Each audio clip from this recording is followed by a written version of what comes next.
All right. So,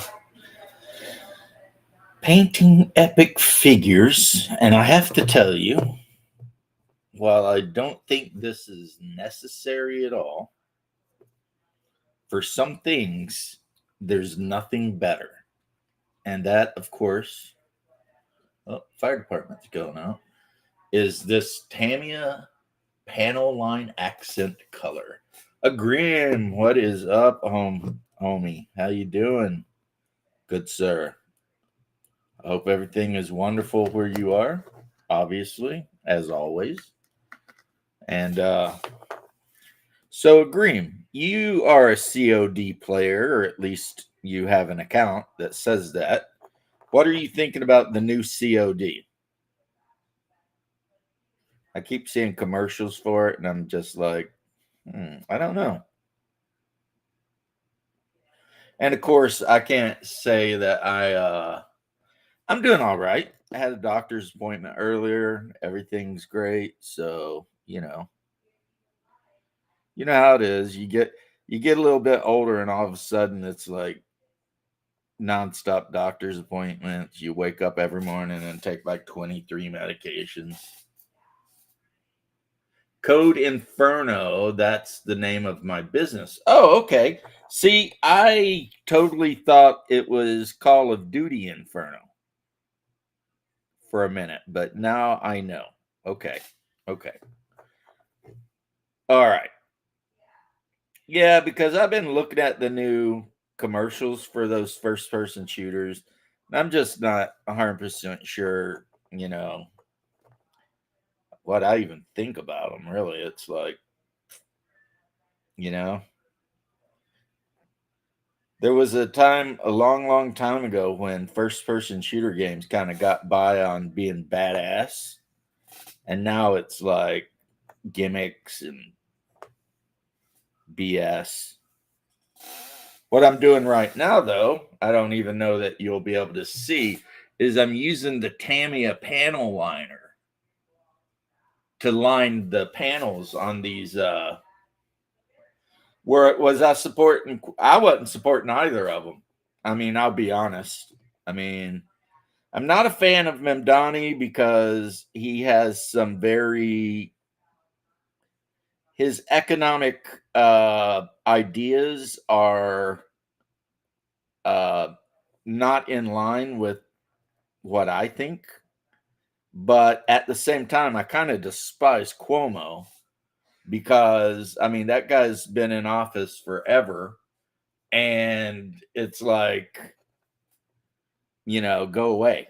You know, it's kind of like when these people who have been elected officials for literally 50 years come to you and they're like, if you vote for me, I'll fix all the problems. And it's like, well, why didn't you fix all the problems, you know, 50 years ago when you got elected, right?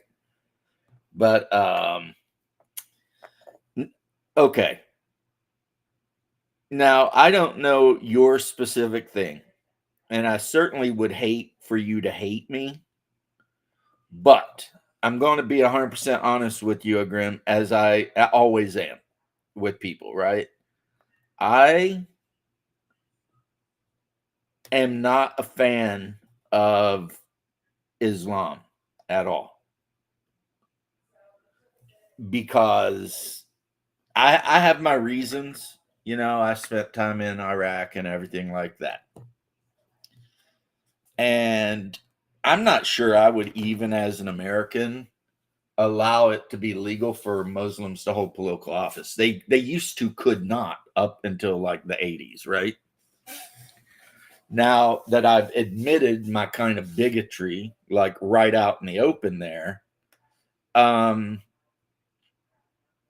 I don't hate them, but I do find their religion, which I have read the Quran, but unfortunately only in English because I don't speak Arabic, and I've been told multiple times by people that if you don't read it in Arabic, you don't get it.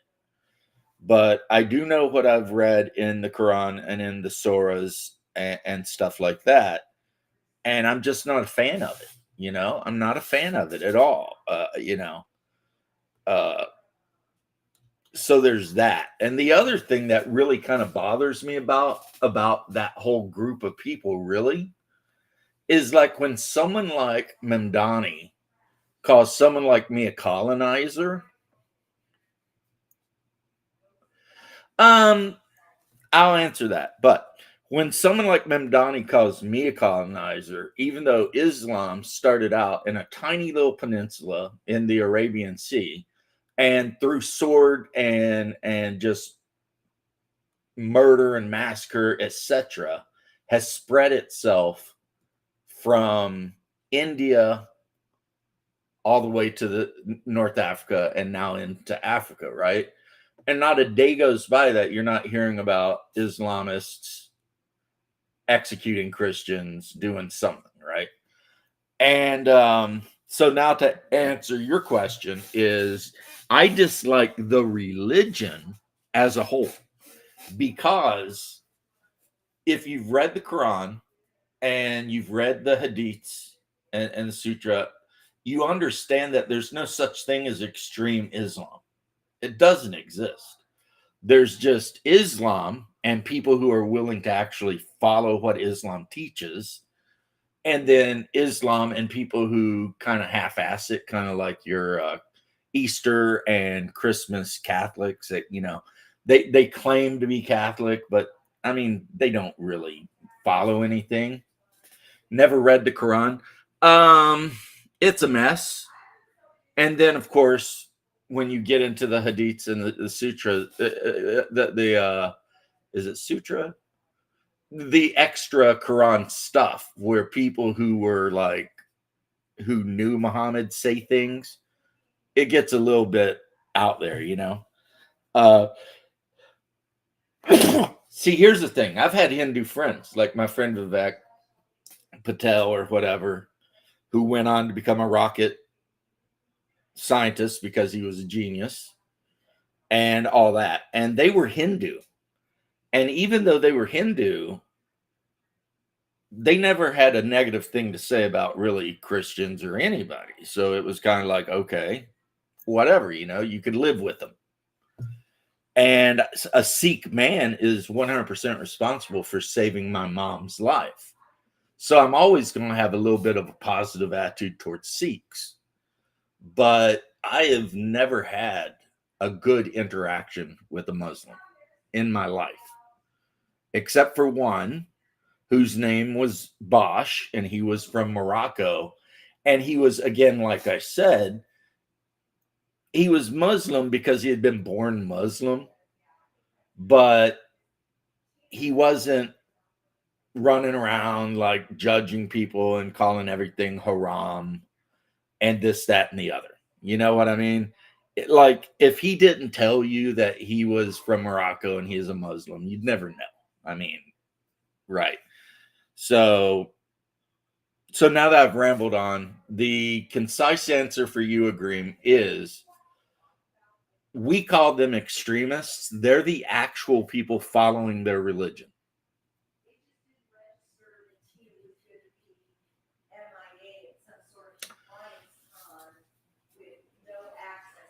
Probably not. I mean, would I be thankful to that individual for having saved my mom from her terrible cancer? Yes, I would. Right? I absolutely would. And for all I know, there could have been Muslims in the operating theater, but the main operating doctor, surgeon was a Sikh. So I've been like, okay, whatever. And I've went to doctors that were Hindu, shit, off and on my whole life, because when I'm down here in Florida, it's like half the doctors are last name is Singh or Guadalajara, or you get what I'm saying, right? We have tons of Hindu doctors down there, right? Never had a problem. But yeah. See, here's the thing. A man who professes to be a Christian but is an evil man is evil in spite of his Christian faith, not because of it. A man who proclaims himself to be a Muslim and is an evil man is evil because of his Islamic faith, not in spite of it. So anytime you run into a good Muslim, it's because they're not following the religion that was written by Muhammad.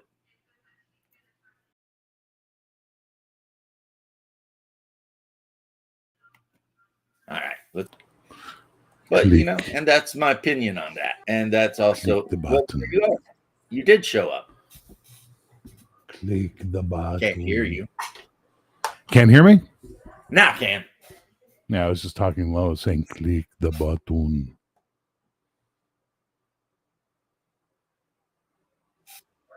You look like you're having your issue. I mean, yeah, agree.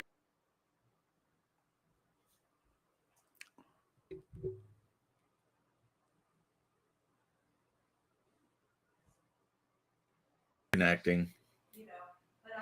We're back again because the connection was bad. Bear's icon looks like he's wearing a big fur jacket or cloak. I mean, it's a bear, but it's got like this big fur cloak like a Viking on. It's a barbarian nice shirt. bear. Look at you. It's a barbarian. Witty. Yeah, no, the exact opposite of witty. Damn it! I thought it was witty. Anyway, how are you doing, Bear? What's jamming? Working. I'm still at work. I got another half an hour of work, but I saw you were on and no one was here, so I thought I'd come say hi. What's the opinion of Bear? Oh no, am I being judged? What's the opinion of Bear? No, you're not. That's a Greem. He lives in Delphi.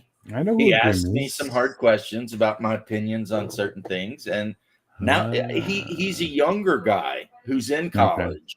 Okay. He's full of questions. Anji. Yeah, he's full of questions. Now, your opinion may be totally different than mine, but then again, Bear has different experiences than I do. Very fair. Gigi, ask me your questions. Go ahead, man. Gigi, is that like a term of affection? So, no, there's two terms you will learn the longer you know brown people. You'll learn Hanji and Achaji. Hanji is like yes, but it's also a question. You can go Hanji like that. Or you can say Achaji, which is more like yeah. But everybody reduces them to G. So, Gigi is a question, or Gigi, I agree, or Gigi, say again, that kind of thing. Kumo, every day, all day, 3,000 days of the year, Kumo over Mamdami is bad news. Mamdami is a warning bell that a weather bell we should be paying attention to, that the youth are so disenfranchised because of the way the elite work in the West that they're actually willing to embrace a self-destructive philosophy that will in the end destroy everything they like and love. Because they think it's a better choice than the current status quo. And we have no one to blame but the boomers for that. Once again, proving the boomers are the worst fucking generation that ever lived. You said it in a way that's easier to understand than the way I said it, but is the same thing. Actually, your way was a little bit more wise, because when he asked me, I was like, I don't support either of them because Cuomo's been in office for literally ever and never fixed a damn thing, and the other guy is a devout communist, which that only leads to horribleness. So it's a choice of not even having a choice, and in America we have politicians have been in office for 50 years, but every time they run for office they promise to fix whatever's wrong. And it's like, but you've been in office for 50 years. I mean, why did you fix what was wrong at any time before now? You know what I mean? This time you're going to fix it. This time socialism will work. This time you're going to do. This time Islam will be the religion of peace. This time. Yeah. Well, you know what's funny is you read the Arabian Nights, and it has such a totally different opinion on Islam. It's in the city of Baghdad, where Sinbad was from, everyone gets along, all the Abrahamic religions get along, and everybody's happy and blah, blah, blah. And then Of course, that's just a story that someone made up to, you know, whatever. But so now he wants to know, well, I think Bear answered your question, Green, when he said, this time it'll be peaceful. So, Grim, it's really simple. I don't believe any religion is good for us. I think morals are good for us and spirituality is good for us, but all religions become corrupt by the efforts of man, which separate them from their origin because man is corruptible and man therefore will seek power and will abuse those systems to keep power for themselves and thereby create a two-class society minimum, where the average follower is lied to on a regular basis and doesn't really know what's going on. But that's how I feel.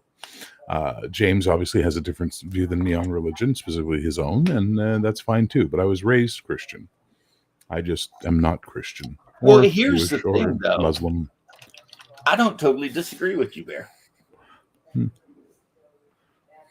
Now, of course, I am influenced by my religion, which I think is right. But then I would say everything you just said, I would apply to like pretty much every Protestant faith.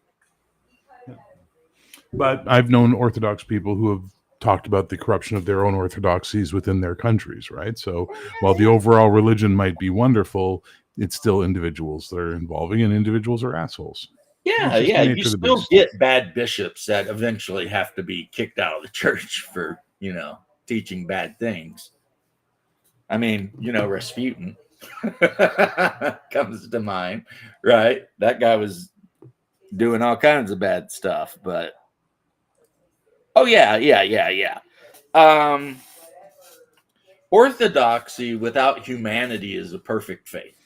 But then you throw humanity into it, and all of a sudden, I mean, you get what you do your best, I guess. But as an Orthodox person who has studied stuff, I really do think that pretty much every Protestant religion is just some dude who was trying to set up a power base for himself in the name of God. Yes and no. I mean, the Protestant Reformation was desperately needed when it came. It was a very important thing. Eine Minuten Bitte was a very important message that was sent to the Catholics, and it allowed the Church of England to exist because up until that point, Henry just stole everything and it had no meaning. But when Elizabeth put the Protestantism upon it, she gave it meanings and values and things that it desperately needed to be able to be a reformation, truly, at the end of the day.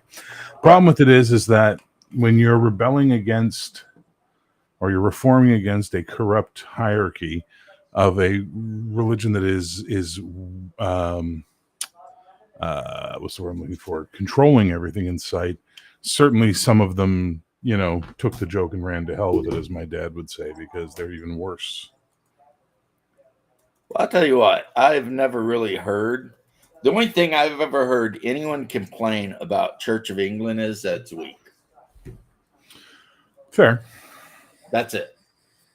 I got to do a little bit of my job here for a minute, so I'll be right back. And anyone who follows me and is a hardcore Protestant, hey, don't hate my guts. This is just my opinion. Like when I pass away and you pass away, then we'll know who was right and who was wrong. Basically. And until that time, it's just, wind and sails. To quote Devo, I forgot my glass of ice water. I'm going to go get it.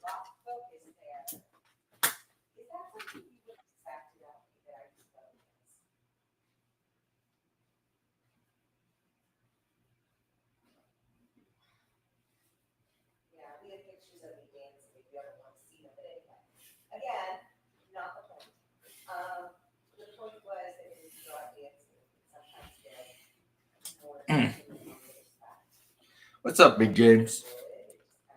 That's your new nickname, by the way, Big James. Since I'm James, you get to be Big James. Even though I don't know if you're bigger than me or not. Doesn't matter, though. You're still Big James, even if you're like 4'11". See you later, Agreem. Have fun at school and good luck with your business. And it's always a pleasure, hearing from you. I mean, if you're still there, just remember this, though. We did appoint a Hindu person to run one of the most powerful branches of our government, or departments of our government. So yeah, most Americans don't give a shit about stuff like that. They're just like, but then again, you know, that is my experience. And people like to say your mileage may vary. But whatever I do to make it real, it's never enough. That's a Cure song. I was in that kind of mood today. Of course, my medical transportation screwed me and didn't show up. And I don't understand that, because they literally called me yesterday to tell me they'd be here and then didn't show up. It's like, really? Really? Whatever. But luckily the doctor I had to see was capable of doing like the tele doctor stuff. So I just hopped on the old laptop and had a chat, and everything's good. So, my tests and all came back. I passed all my tests. So anyway, Shadow, my man, my compadre, my partner in crime, how are you doing today? Now, if you ever manage to get to the actual like descriptor of this video, you're going to see 3 movies: Radioactive Dreams, Six String Samurai, and 2016, I believe, Russian film called The Vikings. These are 3 films everyone should watch. And they're all available for free on YouTube. So there's nothing stopping you. And I would tell, the next time I see Janet, I'm going to tell her, you tell that bald-headed Guido that, you guys need to look at these movies, right? Freaking tell Giuseppe over there to put down his pepperoni pizza and watch these movies. Well, he don't got to put down the pizza, though. He can watch the movies while he's, eating the pizza. I mean, Bruce is my boy, so I shouldn't be too rough about it.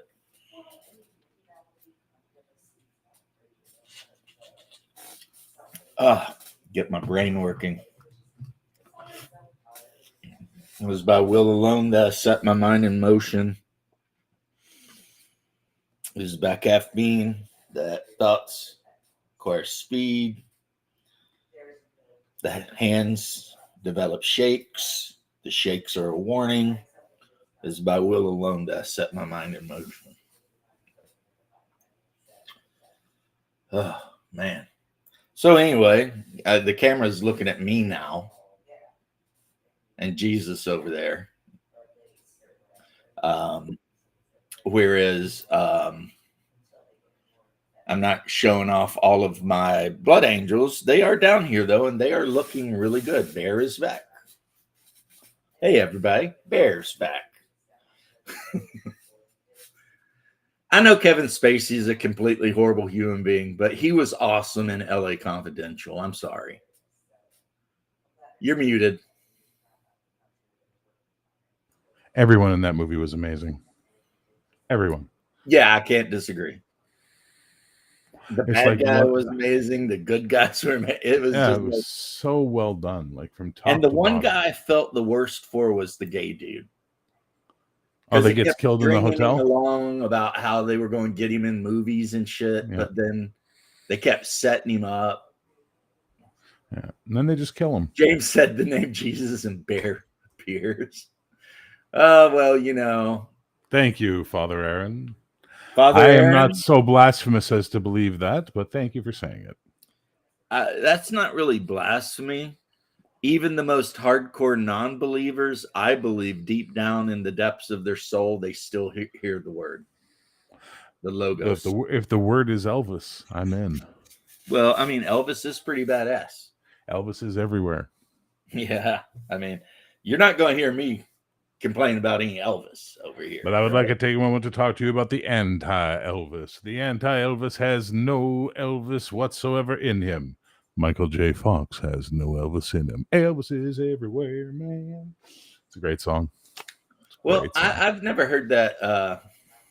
Never Mojo said there Dixon? was a causality. You know, the thing with Dungeon Minister is every time I want to argue with anything he says, I remember he's probably got a master's degree in history and theology. And I start thinking, he might actually know more about some of this shit than I do. Yeah, exactly. Yeah, you gotta mind your P's maybe and I Q's. should just keep my mouth shut and be like, all right, whatever.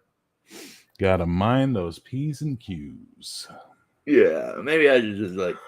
Then again, I don't know. Maybe despite the fact that he's a highly educated and beautiful human being, he may not know as much about Eastern Rome and the various emperors of Constantinople as I do. But then again, that's kind of my personal pet project. Not that matters really. Well, no, that's a lie. It does matter because it makes me happy. So. Yeah, you have to say that though, Father Aaron, because you have to strive for humility and you're just trying to be humble. We both know better. You were probably like top 5% in your class, and you were that guy that like all the other priest wannabes were like, God, I hate that guy. He's just he makes it look so easy. New this fall from Fox TV, the reality show you never thought you'd see, Seminary School Chaos. Hey, even in seminary school, I am 100% sure that there are people who still struggle with their passions. Indeed, in this case, the passion of the Christ. Well, I mean, I was thinking more in the Eastern terminology where we all have passions. I know, but I was making a joke, which was funny as opposed to serious. Yeah, it was funny. I was referencing the Mel Gibson movie. Which was funny. Which is fetish porn. Have you seen that thing? I did. It was not funny. It was 2 hours. It was 2 hours of Carzal just being tortured. Yeah, it was insanity. I remember watching it going, his name? Carzal? Caviezel. Yeah, he ended up getting a job on the one where they had the computer that could read your face and know if you were going to do something horrible or something. Yeah, parishioners want him. The priests want to be him. The dungeon minister. Welcome you know what to the biggest seminary thing chaos. You know what the biggest thing okay, dungeon minister, tell me if this is a true thing, because it is absolutely true in Orthodoxy, right? If you are an Orthodox priest, not a bishop even, just a priest, just the little guy that's, leading the mass and everything, right? You have to watch out for the church women that always want to flock around you after services, because there is a type of woman who wants to be the priest's wife. And in Orthodoxy, priests, like in your religion, are allowed to have wives. So an Orthodox priest, kind of like a firefighter in a way, is constantly got to be on guard for temptation of the flesh, because he might be married and have 9 kids, but he's got all these women that want to be around him. It's like, I know this because my priest, Ivan, who goes by Father Nectarius when he's actually being priestly and not driving a truck for a living, he says that that's something that Orthodox priests really have to. Person of interest. That's right, Big James.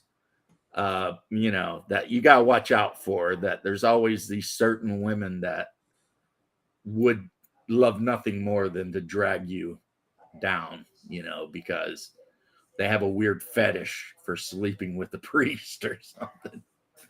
The only boy who could ever teach me was the son of a preacher man. Oh, that chick.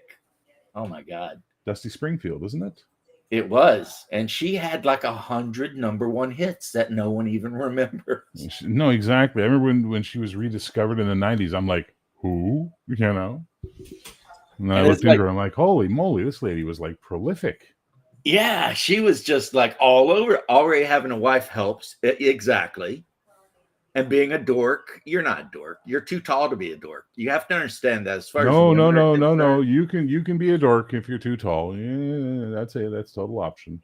Look, as long as you're over 6 feet tall, you're already halfway there with modern women. They don't like their short kings. I don't get it. I'm over 6 feet.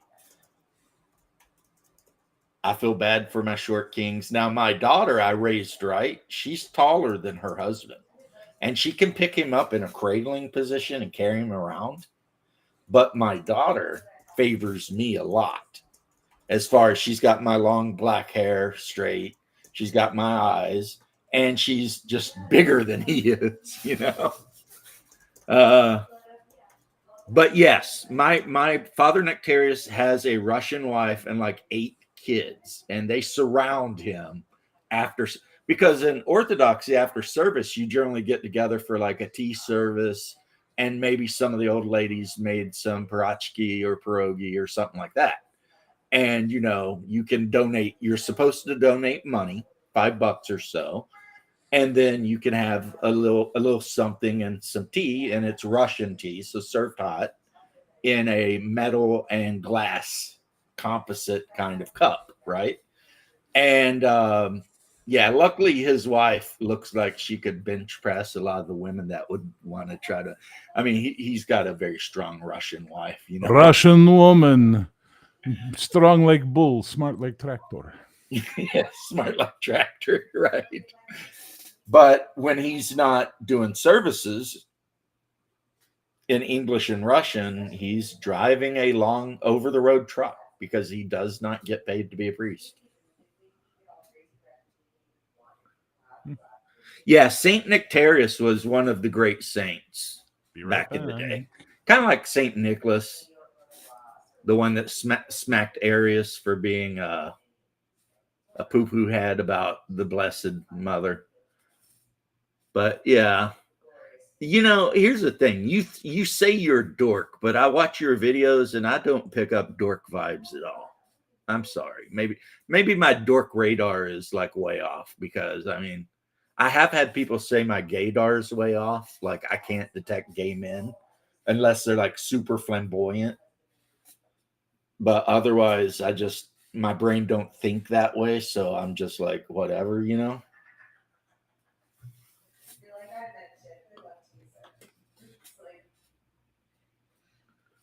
You found the Marvel 80s RPG.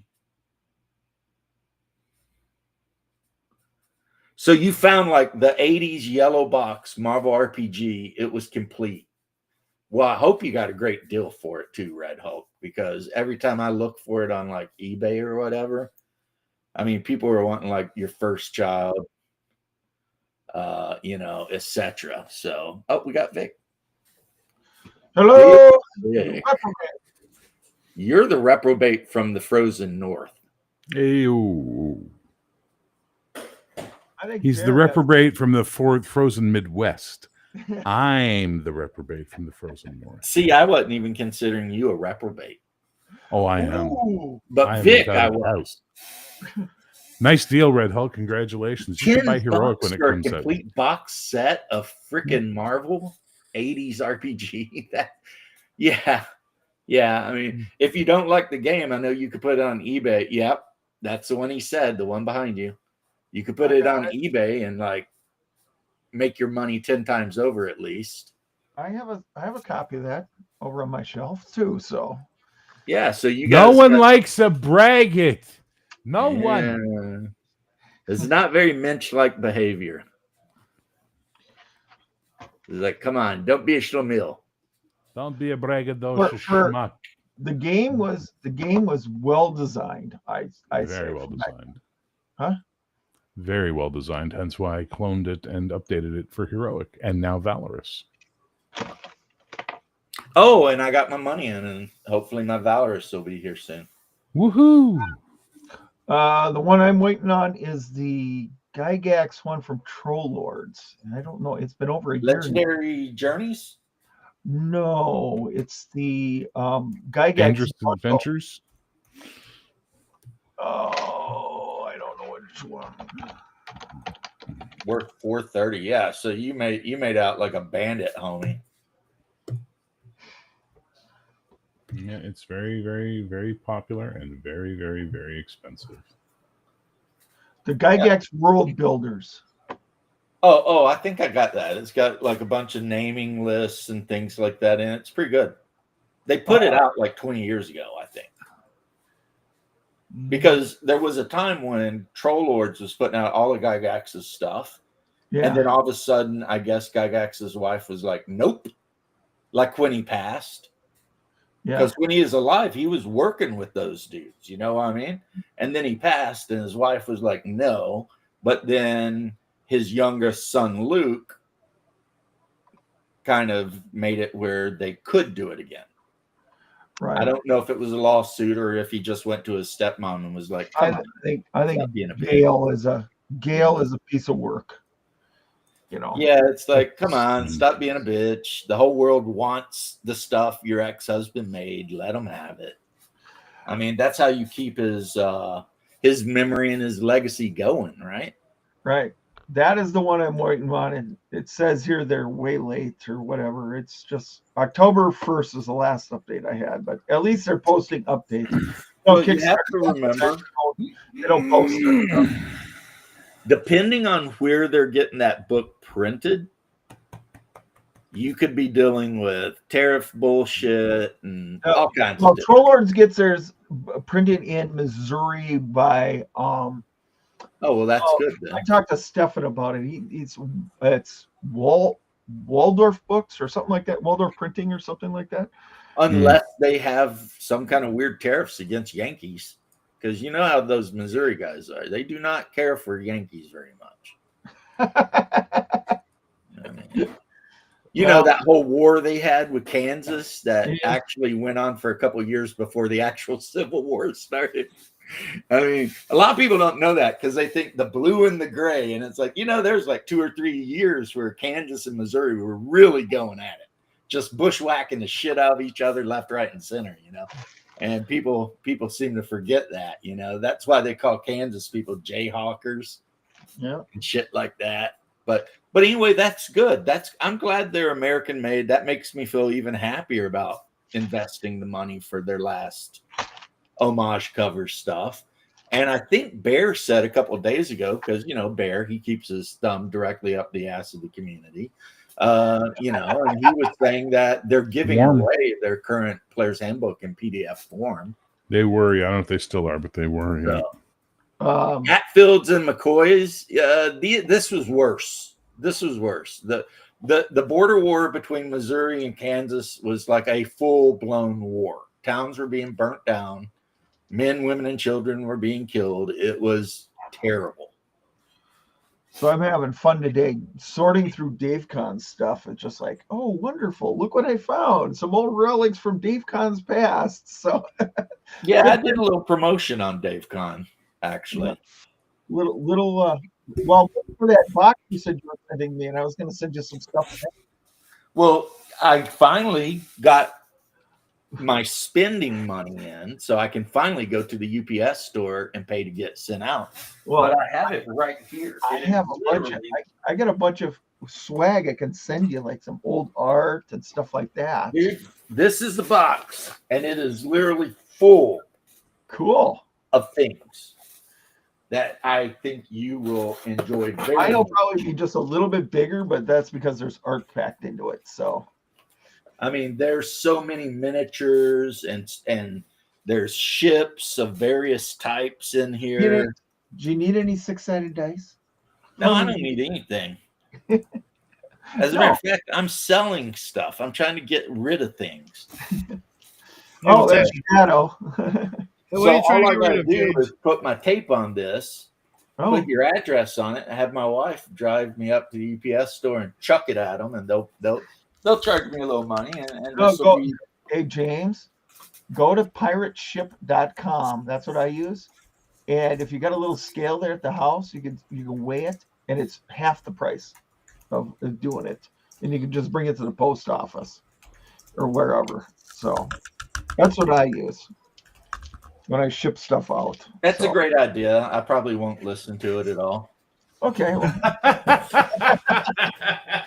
Well, shit. No, What it are you is a gonna great say instead? idea, but if I am anything, it is a man of habit, yeah. and I do a thing a certain way. Yeah. And even if it's not the most efficient way, I still always do it the way I do it. So I appreciate the advice. I really do. And please give me more advice. That I can ignore. But Yeah. I will probably ignore it and just keep being. Well, maybe a I should just creature. send the advice to your wife, and she could just drive you to a new place. Agreem. I can only speak for me. I don't mind you asking me political questions because, one, I know you live literally halfway around the world, and our political system confuses us, let alone people who live halfway around the world, who are looking in on the news and trying to figure out what in the hell we're doing. So, no, I'm not offended at all. Not even a little bit, brother. You got questions about shit. And I'll tell you what, I think I got a pretty good handle on how Indian government works. But if I ever have an issue about something Mahdi's doing or whatever, you'll be the first one I go to. You know what I'm saying? I'm still just super pleased that people managed to keep cool heads and you and Pakistan didn't nuke each other off the face of the earth, a year ago when you guys were shooting each other's airplanes down and shit. So, I mean, that's what I'm thankful for as far as where you're concerned. Because I know, that shit is on just a freaking string ready to break. And the next thing you know, and what's crazy is ethnically, they're like all basically kind of the same people in a way, they're all from the subcontinent for the most part, it's like, but that religion difference gets them so close to the edge of annihilating each other, like every decade, like once a decade, somebody's got to drop in and be like, look, bros, please don't nuke each other. We don't want any of that, Like, so anyway, and personally, I'm a fan of Modi, even though I know he pissed Trump off a little bit because he said he wasn't going to stop buying Russian oil. But in my mind, he's the president of India. So his first loyalty has to be to India. And if buying Russian fuel is going to make India better than it currently is, then how can you be mad at the guy for just wanting to make his country better? I can't, It's like, you understand, people do what, at least good leaders look out for their country. And bad leaders, send shit tons of money to random countries to teach them to be more feminist. But that's just my thoughts on it. But yeah, I did promote DaveCon a little bit. I put you on a post and everything like that. I also did the same for Venger. Mm-hmm. Because Venger's my bro, except you live in Minnesota. Venger lives in Wisconsin. You invited me up and said you would do whatever. And Venger has invited me to come to his house and said he would put a Boston butt roast on the grill and we would hang out. And so, I mean, you Midwesterners are very nice people when it comes I to was just gonna feed you. right. And he's talking about barbecuing out and him and his, I don't know, what's he got now? Like 4 or 5 kids? I have no idea. I was gonna just put you in the VIP dinner here at DaveCon. That's all I was gonna do. Yeah, well, you still look. I was talking to my wife about the other day. I think I told you. She told me, she's like, name the time. I will drive you to the airport. I was like, I looked there and I was like, I don't know how I feel about that. You're like, you'll be in good hands up here. Because she's all like, I will miss you. Blah. No, she's like, yeah, I'll drive you to the airport. Just whenever. Just like, damn. I'll come back. There'll be like all my shit in a box on the front. No, that never happened. But you get what I'm saying, though. And so There'll be some real cheap eBay auctions all of a sudden while you're gone. All of a sudden, it's like, hey, did you ever want to own your own 10,000 point Imperial Guard army? $10. That's a starting bid. It's like, right. Yeah, I could never go to DaveCon until I made sure my game room was immaculate. Because this is the only kind of angst she has with me. She's like, you need to put this shit up. You've got 12 projects out, working on them all at the same time. Put 11 of them up and finish one. Yeah, like, but, you know, and That's you when you guys get a already know door, my wife. James. Or My you do wife it, is you have a whole definitely basement lawful full of stuff. neutral or lawful good. Like, regardless, she's lawful. No, she's Order. Danish. Order. There must be Danelaw. order. I mean, the name of the goddamn territory was the Danelaw. It wasn't the Danish nation, the Kingdom of Denmark. It was the Danelaw. Let's be honest. The great-haired Dark Lord has appeared. He does have great hair, though. Does he? Does he really? He does. That hair looks like it seems to he lack probably body. washes it with Suave shampoo. Yeah, it's thinner than it looks. Strawberry. Yeah. Or maybe And then not. he finishes it up with the Suave strawberry conditioner. I bet his hair smells really Wow, good. you really put a lot of thought into this, buddy. Like seriously, I'm uncomfortable. I'm uncomfortable. What are you? Jesus You're Christ. uncomfortable. I'm about ready to turn off. With my hair and See, here's the one thing, though. Bear, who is not often wrong, is totally wrong. I put zero thought into that. It just happened. that's what scares me. Even more. Yeah, it's not like I sat down and said, I need to write some jokes about Shadow. And I start thinking about, okay, Suave shampoo, 99 cents a bottle. You know. No, it just happened. It was just like, you know, that 4% Irish in me kicked in. And I just started saying some crazy shit. I mean, boy. you know, isn't that the thing with the Irish? The gift of the gab? Step back. Yeah, so. See, the only problem, James, if you come up here without your wife, I'm going to have Donna Gygax up here. You know, she's short, she's blonde, she might be Danish. You know, she could ride herd on you. No, she's Swiss. Oh, okay. The Gygaxes are Swiss originally. I don't know if she is. Donna married Ernie. That's Ernie's. Oh, okay. Well, I know Gary's family was predominantly Swiss. That's where the name Gygax originates. Yep. And if you listen to him, he says it's derived from Goliath.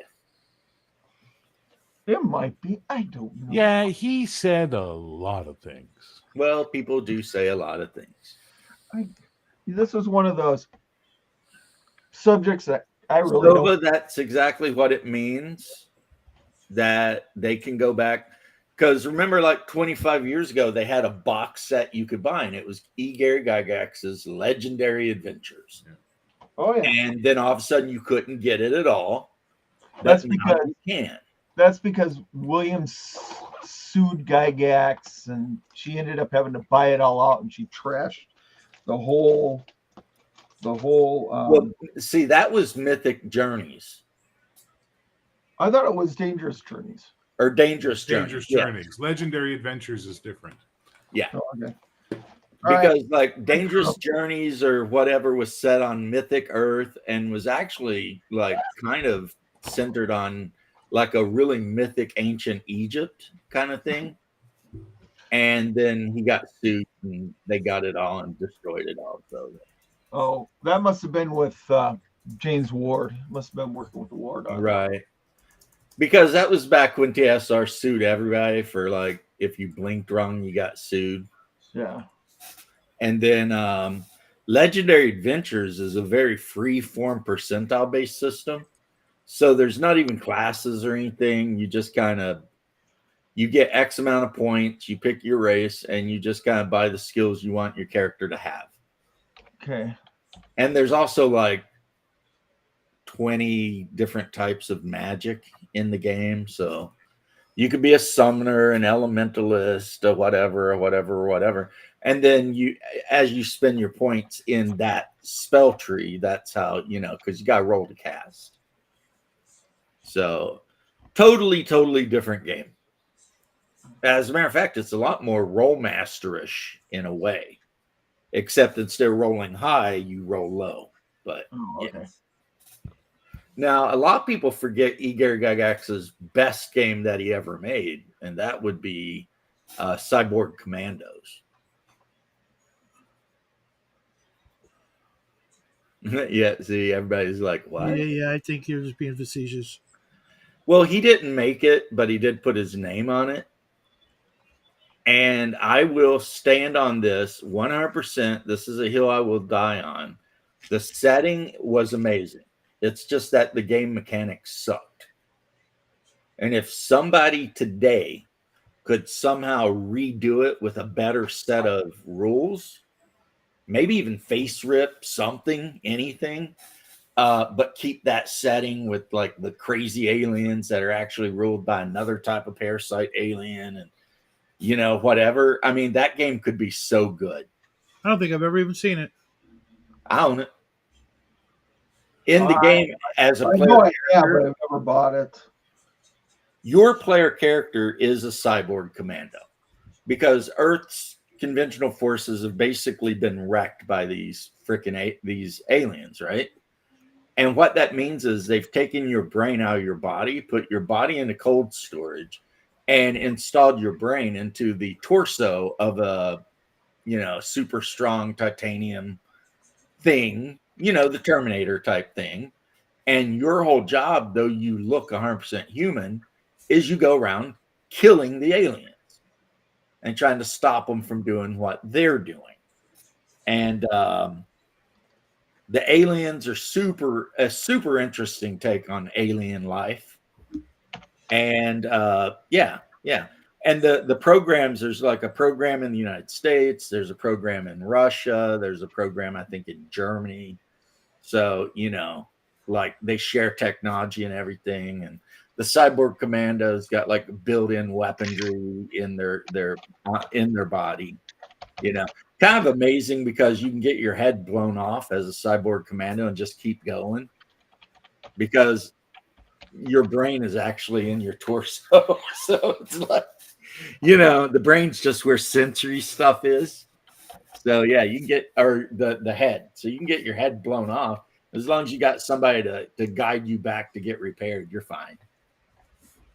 So, but yeah, you've got the main aliens who have chosen to appear to humans as gigantic skin mites, like the kind that would be in your bed, maybe, except gigantic, bigger than an M1 tank, right? And because they decided after researching humanity that was the most terrifying thing they could appear as, you know, these gigantic skin mite things. Mm-hmm. And the thing with them is they're not actually, each of these creatures is not actually one life form. They're an amalgam of smaller life forms. And the more of the smaller life forms that join their mass, the bigger and smarter they get. So they can actually have like a plasma cannon that they keep on the inside of them. And then like the life forms that decided to turn themselves into armored cells can slide aside so that the plasma gun can stick out from basically any direction of its body and fire, you know, because yeah, they don't have a central nervous system. Their whole body is their nervous system. And as a result, when you fight them, the more damage you do to them, the stupider they get. You know, because you're literally just destroying a giant brain. So, and then behind it all, there's another alien race that's a parasite that's secretly controlling the first alien race. And then there's another alien race inside the parasites that's an energy life form. And they're actually the greater manifestation of the consciousness of the universe. So the problem with your description of this game, James, is, yeah, it sounds like a really interesting skirmish game. It does not sound like an interesting role-playing game. I'm trying to think of an author that had the same type of robots. They would take these, they would take a, I don't know what they would take a human brain from a criminal or somebody like that, or if they're in an accident or something, put it in a brain box and shove it into a robot. And in that robot, the brain would survive, and they'd use them as soldiers. Dietz, maybe? That was the movie Battlefield Lost. No, Skyline. They were stealing the human brains and then putting them in their battle suits to fight for them. Is William Dietz. And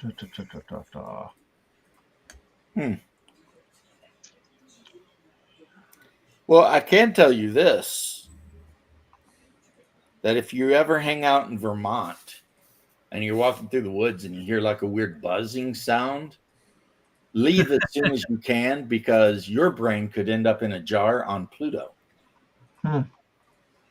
Thank you. Yeah, we were just talking about that movie last night. Which The movie? Tommyknockers. No, Whisper in the Darkness. Yeah. H.P. Lovecraft. Whisper in the Who now? Who put what in the where now? Who put what in the where now? That sounds like a porn name. That's Homer Simpson. Who put what in the where now? Of the Damned novels is what the series is. See, Damned of the Damned novels. when I think about that, I think about I Worship His Shadow, where they would have like perfect human beings, but a lot of times they were criminals or whatever. And then the shadow, when the body he inhabited would be close to dying, he would transfer his consciousness into the body. Well, that sounds like oh God, what's the name of that author? Scalzi's Old Man's War. Have you ever read that one? No. John Scalzi, Old Man's War. Never even But heard what of I'm it. talking about is actually the first movie of the Lex series. You had Lex, but before Lex, you had I Worship His Shadow. And that kind of is the setup for Lex. All right. And it starts out with the Jem'Hadar singing their Jem'Hadar war song. Jem'Hadar from Star Trek Deep Space Nine, not from Yep. Lex. Okay, then what are they called then? There you go. I put it up there. Way away. You'd like the Old Man's War, James, if you Way away. Varum Jem'Hadar, something like that. Brunin G. Varum Brunin G. The memes are brutal. Yeah. You guys like Has anyone here play?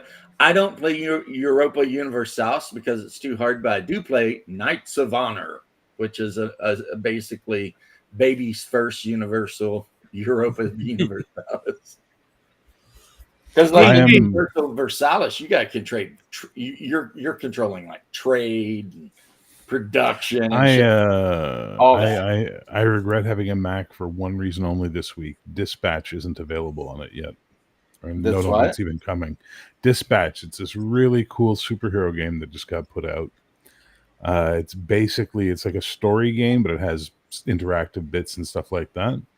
And it's all about a guy who's like a third generation power armor superhero who loses his power armor to his enemy and winds up getting recruited for this organization that basically reforms supervillains as emergency response people. So he's the dispatch that sends them out to like solve problems and stuff like that. It's really kind of cool. Like I'm watching like the cutscenes because there's a ton of them because it's a story game.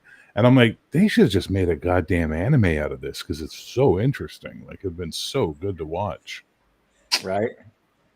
And when you said dispatch, the first thing I thought about was 50-year-old women working at the police department that meet firefighters in the back parking lot at 3 a.m. to give them okay.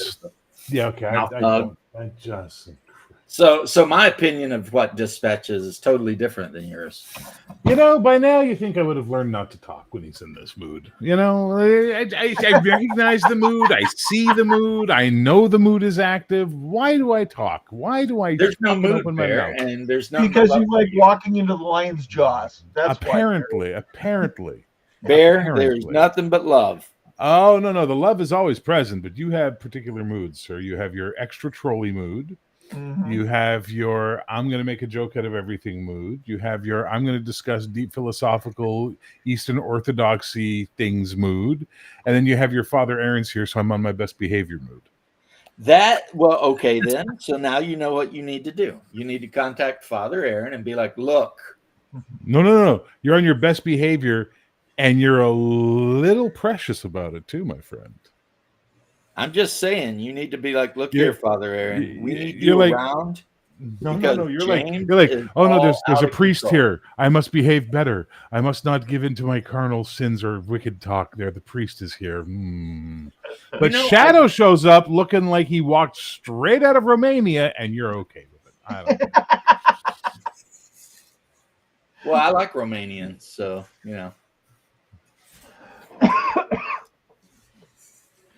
Oh. Also, speaking of, where is our adopted little brother? When I made looking for a job, I guess. I don't know. When I made a character for myself for Baptism of Fire, I pictured that he looked like Shadow. He was a knight, like a low-level knight, and I thought, yeah, he probably looked like Shadow, I think. Low-level knight, high-ranking member of the Rasputin fan club. We get it. I don't think Rasputin was born at the time, but that's still awesome, Sing it with me, Shadow. Rah, rah, Rasputin, lover of the Russian queen. No? I am still tore up from Monday.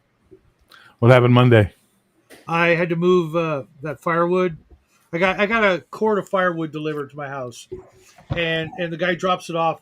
And there's 2 hours before the wife gets home, and it's all dumped, covering 2-car garage worth of freaking driveway.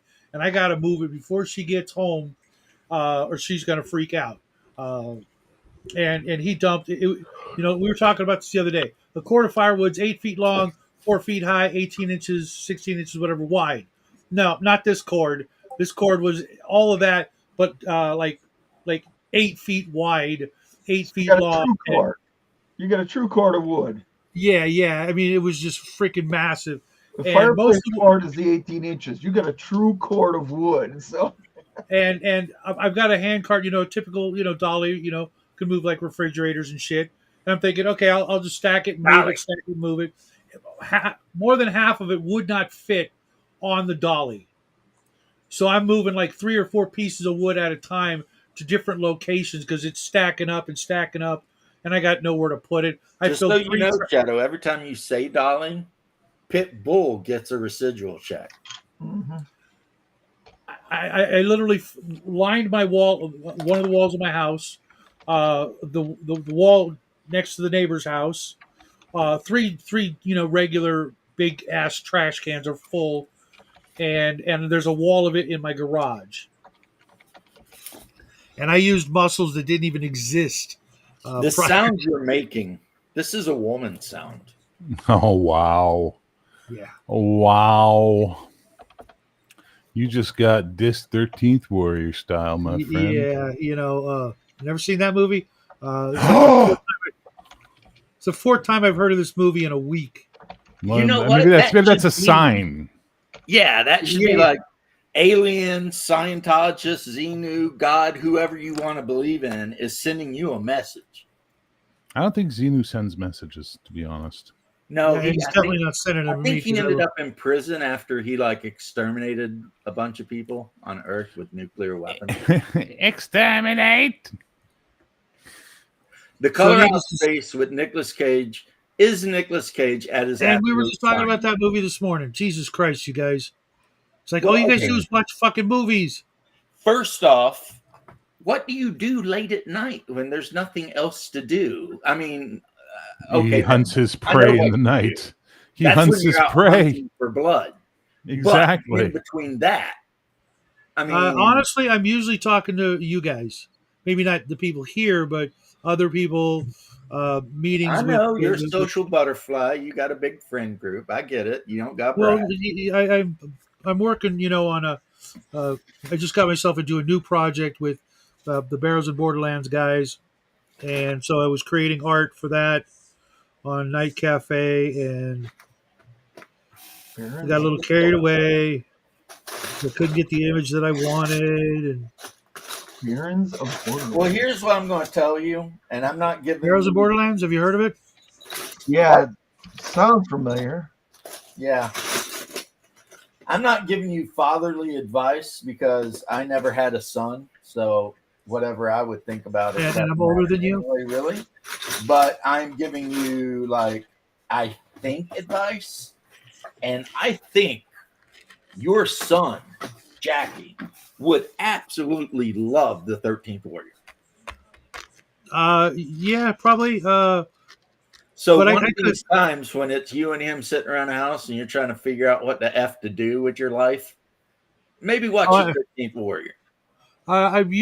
To be honest, whenever he and I get together, we talk politics and history, so I can learn a thing or two because I don't know shit. Well, maybe tell him to shut the hell up about politics because no one cares and watch 13th Warrior. I tried to get him to watch Solomon Kane. Oh my god, I love that movie. That movie was fucking I perfect. told you would, though, didn't I? Oh yeah, I had a feeling when you're ordering it. I was like, you are going to absolutely love that movie. That is, yeah, that is a shadow movie right there. Yeah, I really couldn't have asked for more. From it. It was everything it needed to be, and had a great actor in it to play Solomon Kane. And a great actor, dude. I think so. Like a dozen great actors. Yeah, whoever played the pilgrim that saved him, I really liked that Harry character. With or whatever his last name is. Yeah, he's just such a great character actor. Yeah, he also played the Catholic priest in the Romeo and Juliet that had Leonardo DiCaprio in it. Oh, did he? Yeah, I could have swore he was in. I think that was him. Was he in Dragonheart? Who are we talking about? I don't know. I'd have to. Who are we talking about? What's his name? I can't remember his name. The guy who played the Puritan. The Puritan father pilgrim in Solomon Kane, the older dude. He's been in literally 100 movies. Sorry, I've never I think seen his last Solomon name is Kane. like Perwith or Perry White or something. That sounds familiar. But I'm not sure. But I mean, this dude he was a bad guy. He played the bad guy in Pete Postlethwaite. Pete Postlethwaite. He was the bad guy in the Sharps series. Yes, he's very good. Oh, really? Postlethwaite. Yeah, because he went AWOL in Spain from the British Army and become like a brigand and an asshole. Well, he's a wonderful actor. I don't know anything about him, personally, but I mean, I've for seen you him. guys out there who have ever watched Sharks War, which is That's on my short list. He was. That's what I'm saying. You say what's his name? The guy that played Solomon Kane. Yeah, that guy's a great actor. I get it. But I mean, everyone in that movie was a pretty great actor, Well, the actress who played the girl Mary, I think her name was, just the plain Jane sort of, damsel in distress, but not really, anything even remotely bombshell, in the way of looks. I thought that was kind of an interesting and appropriate. Well, they were trying choice. to depict the British, and British people are not known for being super hot. No, she was, she wasn't homely or anything like that, but she was like perfectly right there in the middle. Yeah, she was plain and average and maybe had some bad teeth. Yeah, that's British. No, I don't think she had bad teeth. I don't think they would do that. They should have, because it was a movie set in Britain in 1400 something. They all had bad teeth, right? I mean, even one of our best presidents had teeth made out of goat's teeth and wood. And I saw a show about that. Where was that? on History Channel or something like that, where they were talking about the these guys that go out in the battlefield at the Battle of Waterloo, and they pulled all the teeth out of these guys and then brought them back to England and To make dentures and shit. to make dentures for these little old ladies and stuff. And I'm like, oh no, I do not want to chew on something else with somebody else's teeth. That is so wrong. That is pretty grim. Mm-hmm. But in the case of our beloved first president, apparently they made his teeth out of, I don't know, bits of porcelain and lamb's teeth and goat's teeth. Oh yeah, Max von Sydow was in that. We were talking about him the other night too. It was like last night, maybe. Who, Washington? No, Max von Sydow was also in the movie. Oh yeah, I was corrected by a homeboy who said that Sydow was not the third guy I thought was in all the Hammer horror films. Oh, he wasn't? No, it's someone else. See, I have a guy who comments quite a bit with me, but only when it comes to Hammer horror. Because apparently he's like a pro Hammer horror film like guy. And I'm like just a guy who watched a bunch of movies and thought they were neat. So he's always right. Like every time I'm wrong and he posts, I look it up and he's like right. And it's like, so I don't even argue with the guy anymore. If I say something stupid, he's like, look, bro, nah, that's not what it was. I'm just like, all right. You know, I mean, he could lie to me at this point and I'd believe him because he's always right. You know, so it's like Hey, Bear. James. Bear can say just about anything, and 90% of the time I'm going to be like, "Oh, okay, Bear," because Hey, James, I got a miniature liar. question for you, man. Got a miniature question for you. You're working on your Space Marines, right? I'm supposed to be, but instead I'm priming a freaking sci-fi figure Okay. because that's what I do. You're not going to bounce around. do it the Dave Arneson way, where you just take the whole thing and you dip it in, you hold it up, and you just let it drip dry. That's the Army painter way as well. Yeah, Army Painter does that. On your epic on your like tactical Marines and your Marines, right, for the epic scale. Yeah. How do you base them? They come with bases that are supposed to look like city blocks, and I paint. Oh, them. it's already done for you. Yeah, and I paint them Prussian blue, which is actually a blue gray, and it looks like concrete. Because I started working on those. Or it's not Prussian blue. I'm lying to you. It's I see it's that. filled blue, which is the color that French World War I. You thought it was going to go a different way, didn't you? So, Janet, how are you doing? Janet, in the what about section of this video, there are movies that I have to demand Hey, Janet. you watch. I mean, I understand that you are, you have opinions about movies, but here's the thing. I'm a man and you're a woman and you need to listen to me. You need to watch these damn movies. How can I make And when you're done, you're going to be like, holy shit, James was so right. These are like the best movies ever. Are those 15 mil? They're pretty big. No, these are 10, I think, from Epic. So they're a little Warcraft. bigger than mine, but Yeah, I don't know the exact scale, but I'm doing the sand flocking on the bases. Janet, And it's okay. Because you know why? Because the thing that men in the modern world don't understand is sometimes a woman just wants to be told what to do. Wow, James, read the They room. don't even know they want to, but they really deep down Read inside the do. room, James. My God. What do you mean read the room? A bunch of freaking dudes?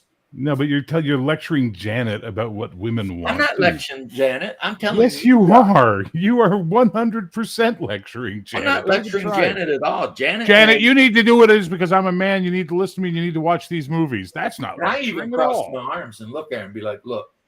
Uh-huh. But anywho, I'm telling you guys, man Uh-huh. up. Get some Oh, chewing yeah. tobacco. Sure, you It'll got make it. you a sexual tyrannosaurus. Just And like me. start talking to women like you're a man. You'll be all right. Yeah. Yep, you got it. what boss. makes you think for even 1 second I have any trouble whatsoever? You and everything you say. Really? Like, give me an example. My wife don't cook. My Yeah, wife's because a she was. communist. I think she might want to kill me. Oh no, she wouldn't kill them. I mean, you've said so much stuff about your wife that it's like, what? That's funny. It's all funny to me. It's pretty funny. Whereas I'm like, I let my wife run everything because she's good at it.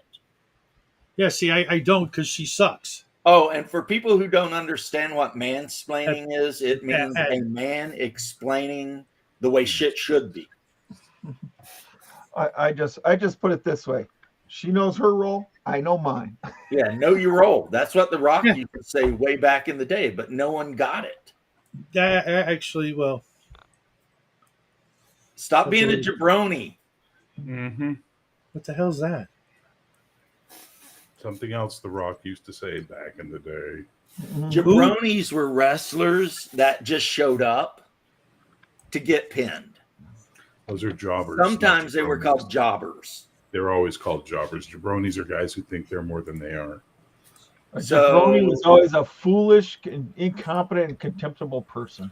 Exactly. That can't possibly describe me. Yeah, and don't listen to the Dude. guy who gets his ass kicked by a house cat every day about being a man. Oh, Oh, Yeah, yeah. man, that's what I'm trying to say. I'm sorry.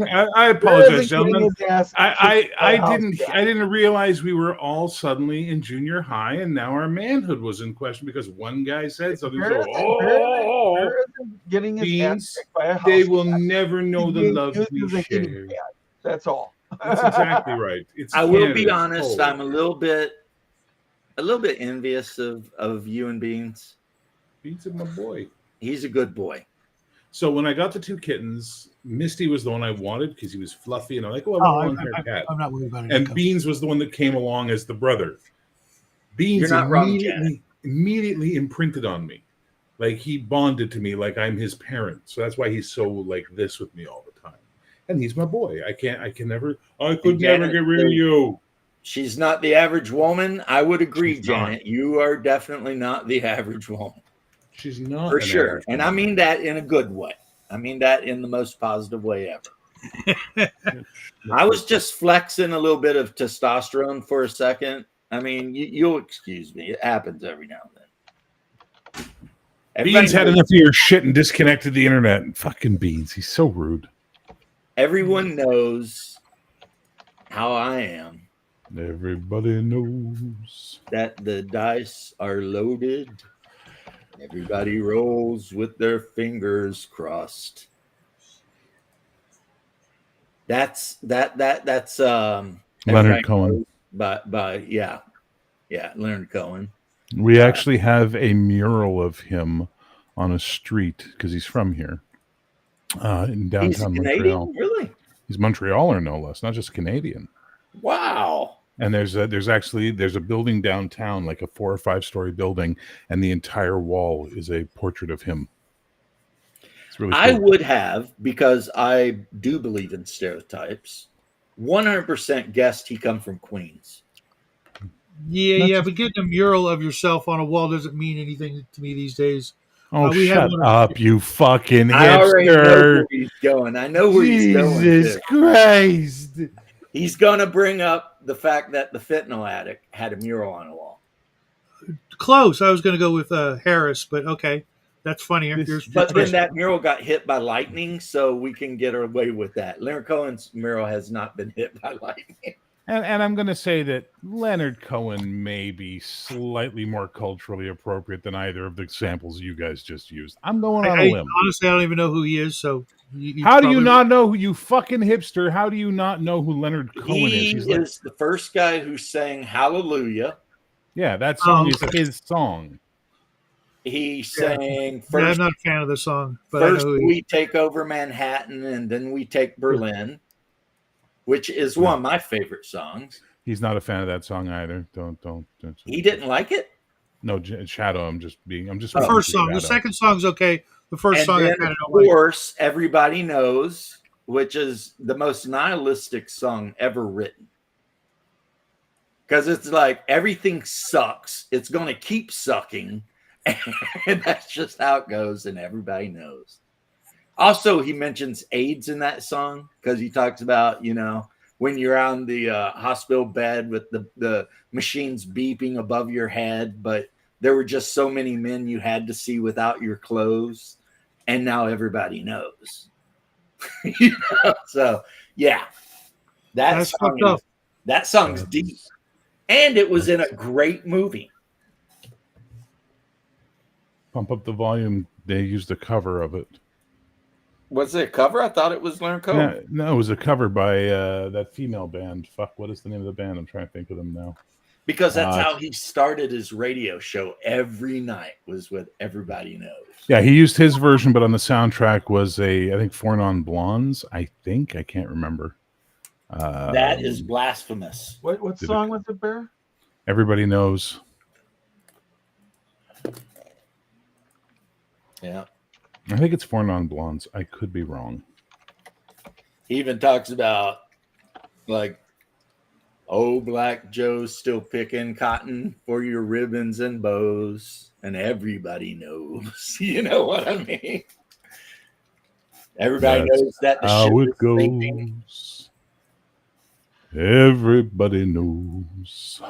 Oh, yeah, that guy. He had, like, this weird, like, super, like, deep, almost, like, melancholy kind of voice, and he would just,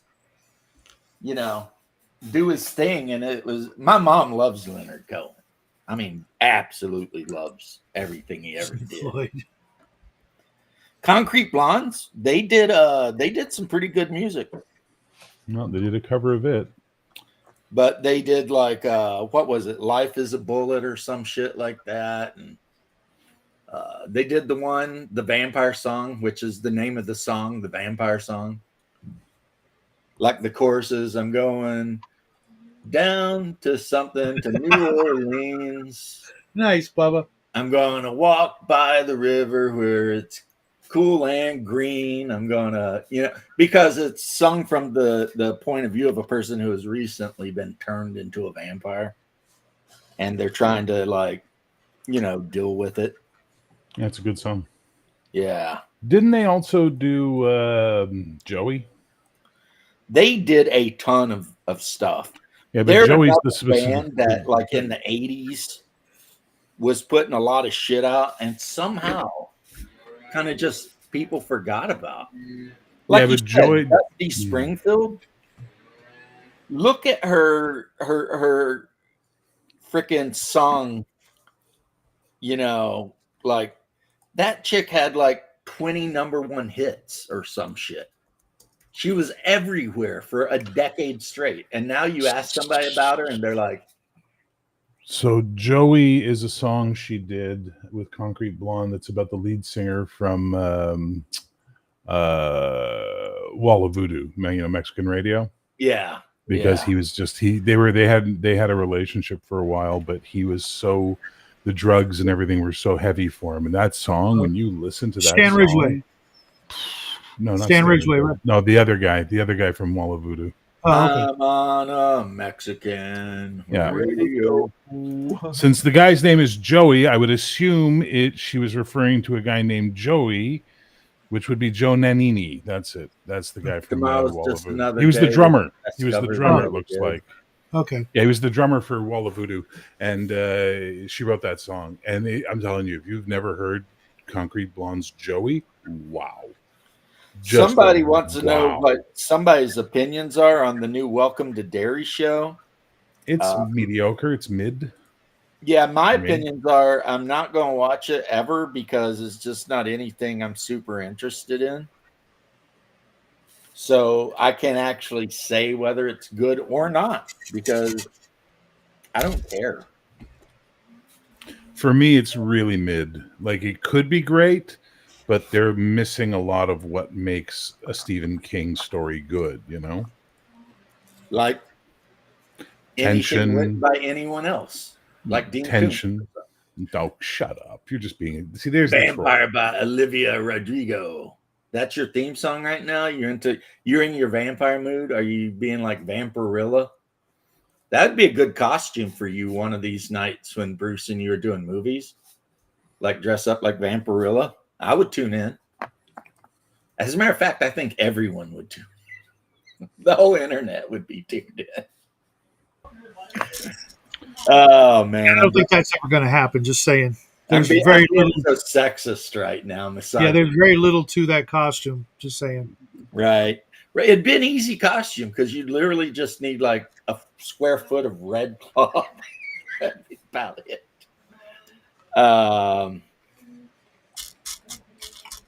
No. Life is wonderful for Janet because she has been introduced to a whole thing that we take for granted because we've been in this thing for so long. But I saw that, Janet. she's relatively new. I used to hang out with her every Friday night. So Janet. everything is so exciting for her. And I love that. You know, I love watching her be excited about stuff. Hog scraper. I don't know if I've ever heard that. I know what it is, though. Like if you butcher a pig, sometimes you dip them in like boiling water for just a little bit, though. And it makes it where you can scrape the hair off of them really easy. So, and who knows? Maybe at a butcher place, that's like an actual job someone has, the hog scraper. But anywho, but yes, Janet, please, for the love of all that is holy, I would take it as a personal favor just so we could discuss it. Watch Radioactive Dreams. Good movie. And then discuss it with me. And like, then after that, watch Six String Samurai. And we can just make fun of all the goofy shit in that movie because that is a goofy movie. And then after that, the Vikings. And then you'll know more about history than you did before you started. And yeah. And talk freaking Guido into putting them on your show, man. Come on. And Bruce knows I say that with love because Bruce is one of my for years now bros. I defended him when like everybody was trying to call him a racist and shit. I remember that. Like when Legion of Myth and everybody was kind of trying to distance themselves, not out of meanness, but they were both kind of trying to, because some other group went after him over something. And it's like, F those guys. That's what I say. F those guys. Of course, I did watch Max's show the other day. Bear, you would have been not proud of me at all because I called Max, but then I called Heathen Dog, Karen Dog. Sorry.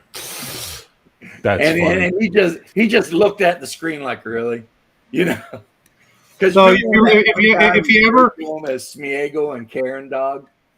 If you ever want to get Heathen to just lose his shit, just make a comment. You remember what was it? I think it was in Religion. He'll lose his no. mind.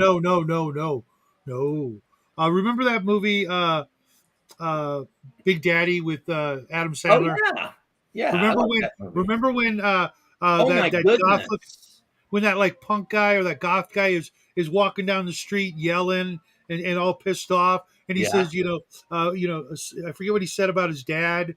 Let it go. Remember that scene?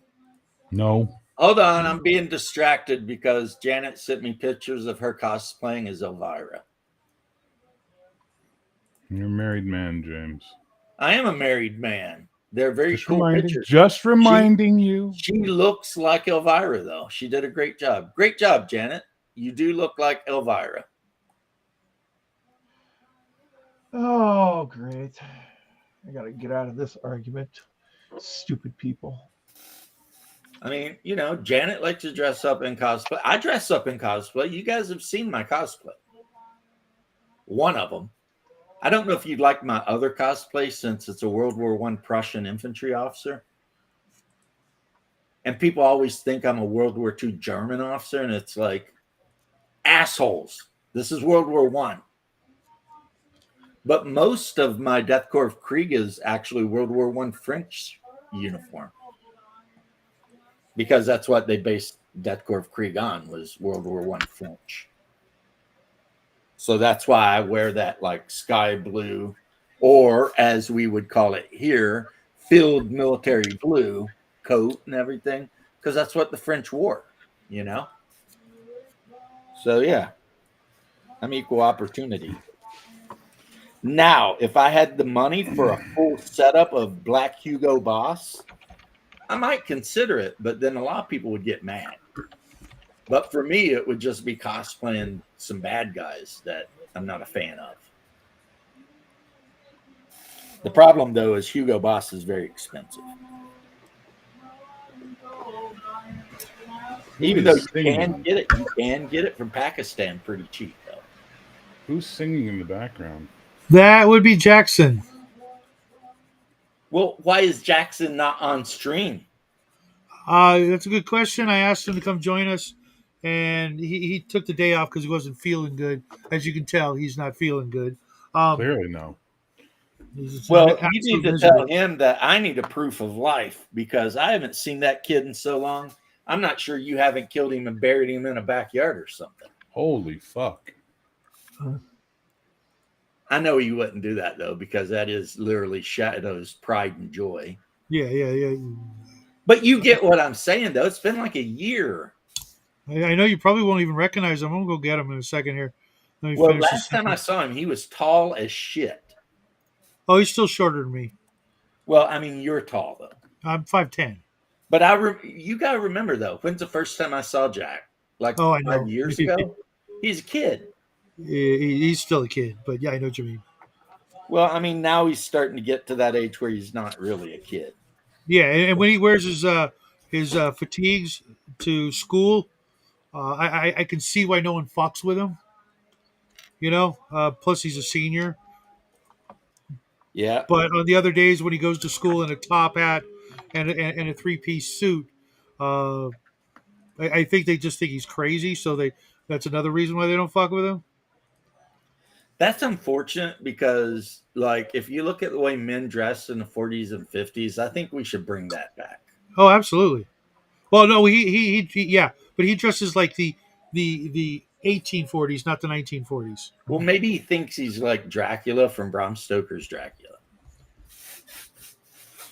Because remember, he had the top hat and the red glasses and everything. But oh yeah, he's got this new pair of hexagon shaped rimmed glasses.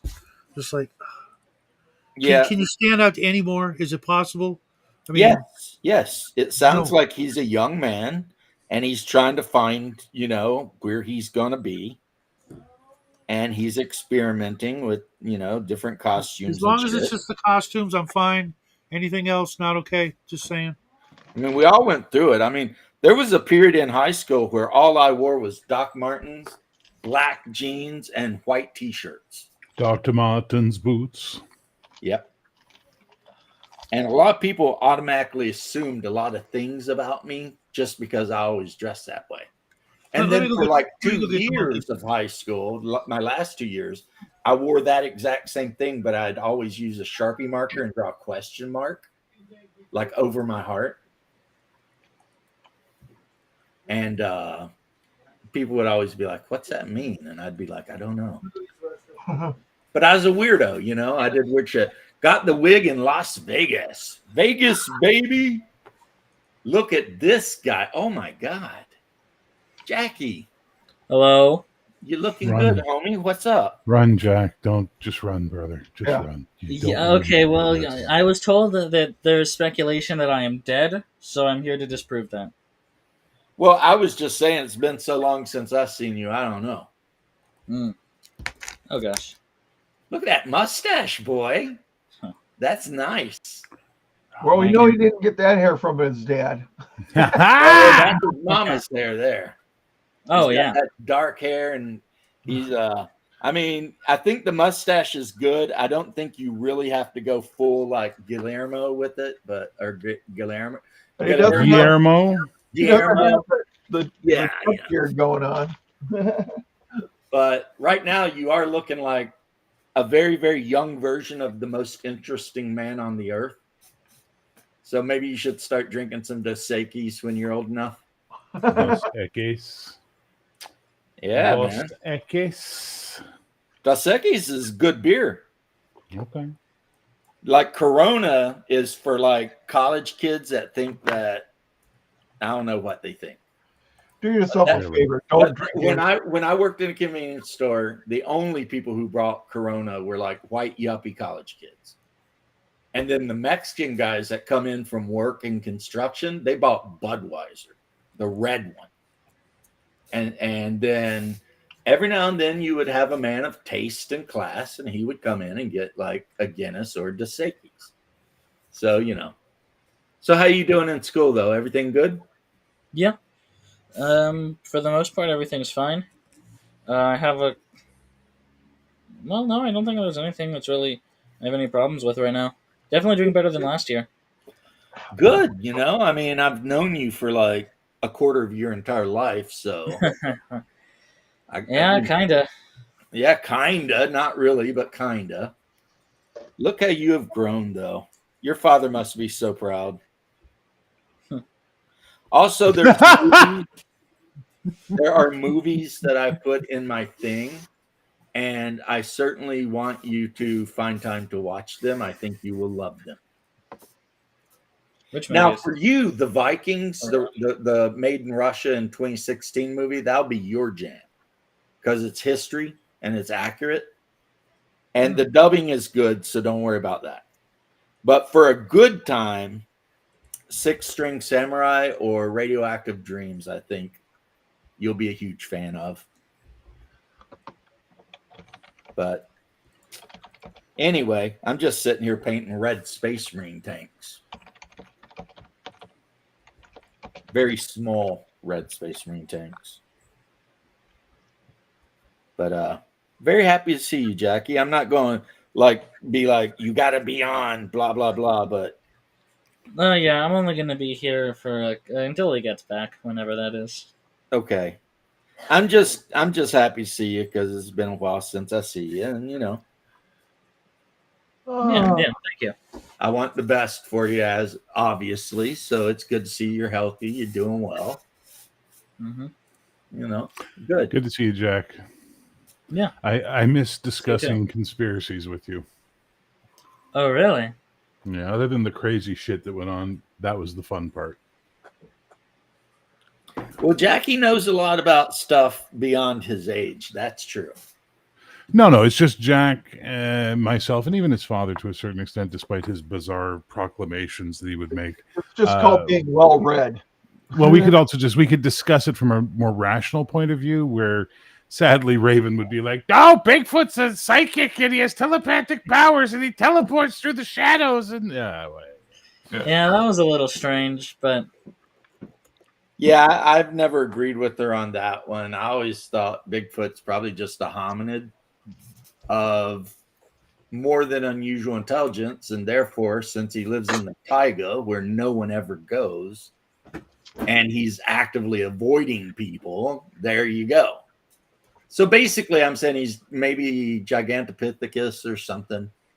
Maybe even Neanderthals. why do you insist he lives in the taiga? Because he lives in the taiga. He does not live in the taiga. He's from British Columbia. Jesus Which Christ. technically would be the taiga. It's a fucking rainforest, you psycho. That's what a taiga is. The Cascadia region taiga. The Cascadia region is not taiga. Yeah, it is. All right, I got it. It's like the opposite of taiga. Yeah, exactly. Look, he lives in heavily forested, cold regions predominantly. That's the taiga. The Pacific Northwest is primarily characterized by temperate rainforests and other temperate coniferous forests, not taiga.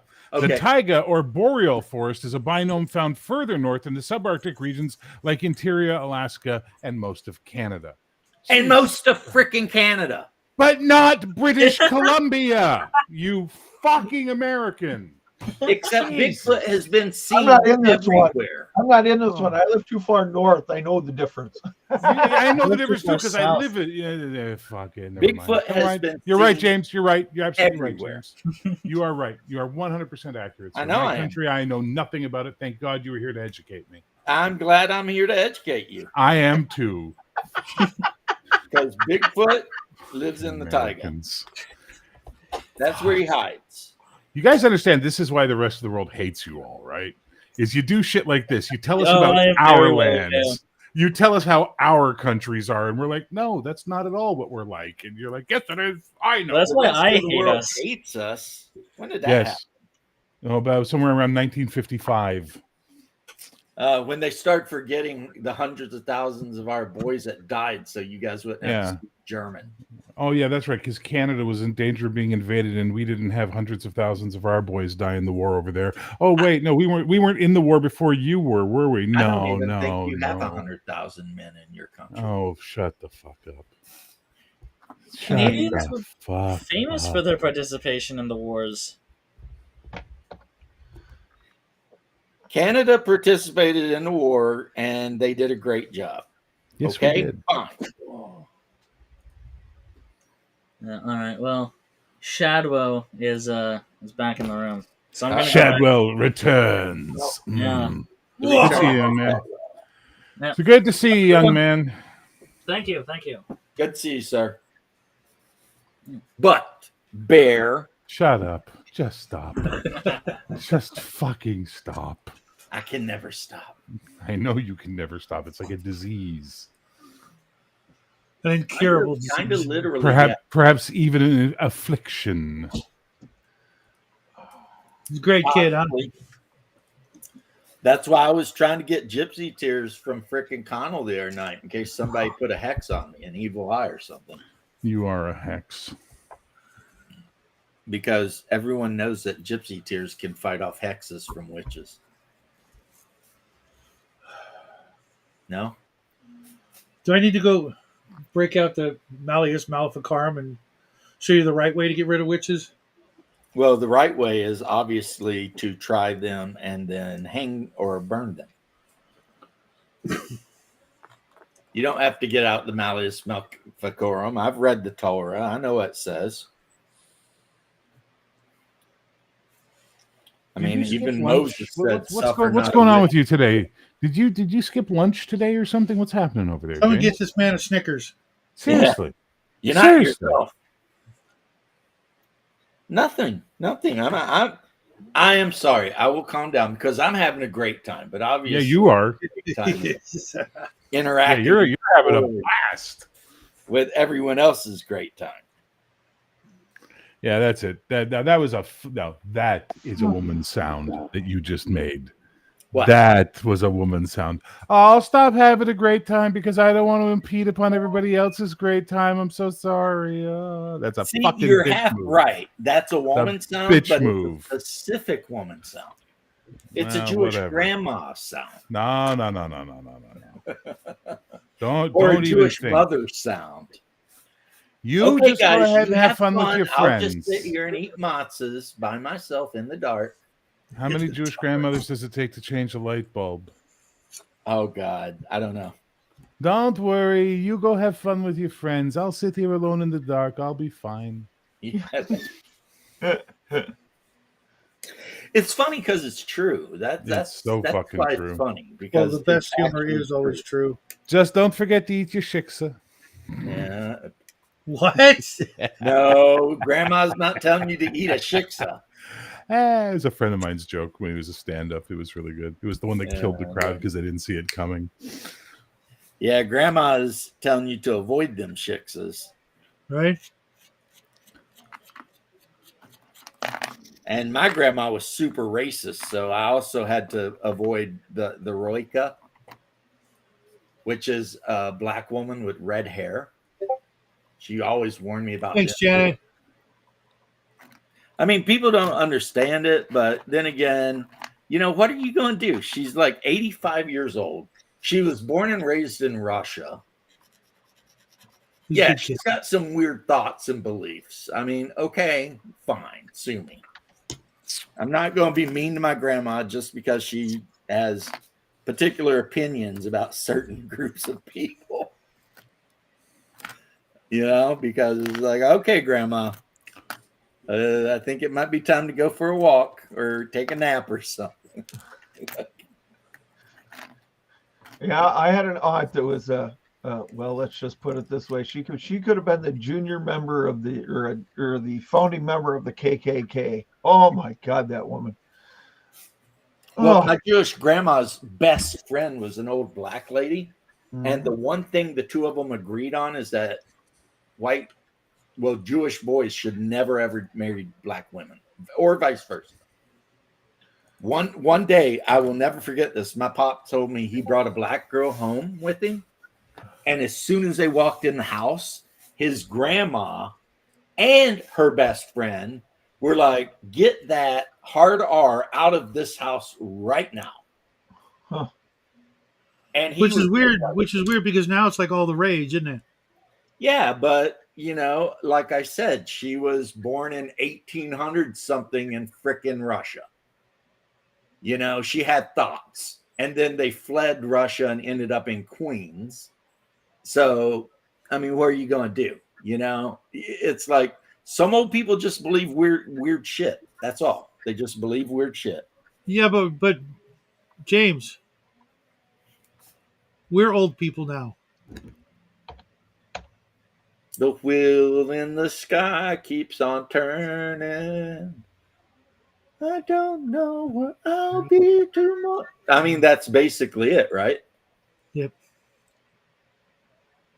It's a good song. It is. Journey was actually a really good band. Oh, that's funny. He What do we looked miss like a there, young Vic? Errol Flynn. I I don't know. Jackie probably, because he's really smart, knows who Errol Flynn is. And if I were him, I would take that as a compliment because Errol I'm Flynn looking was for incredibly a car, good-looking man in his time. and I just got the laugh of the week.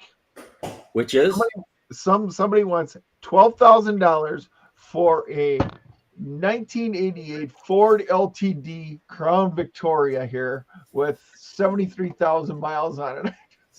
$12,000? Are you out of your mind? You haven't told me. That's actually considered a cheap used car price. No. Okay. Oh yeah. Oh, absolutely, dude. Go look around. So now I know. No. I can find better deals than that. Well, okay. Again, California versus whatever. Okay, cool I part of mean, the you asked state me you're what I'm from. doing. I mean, I'm asking Minnesota, you so. what I'm doing.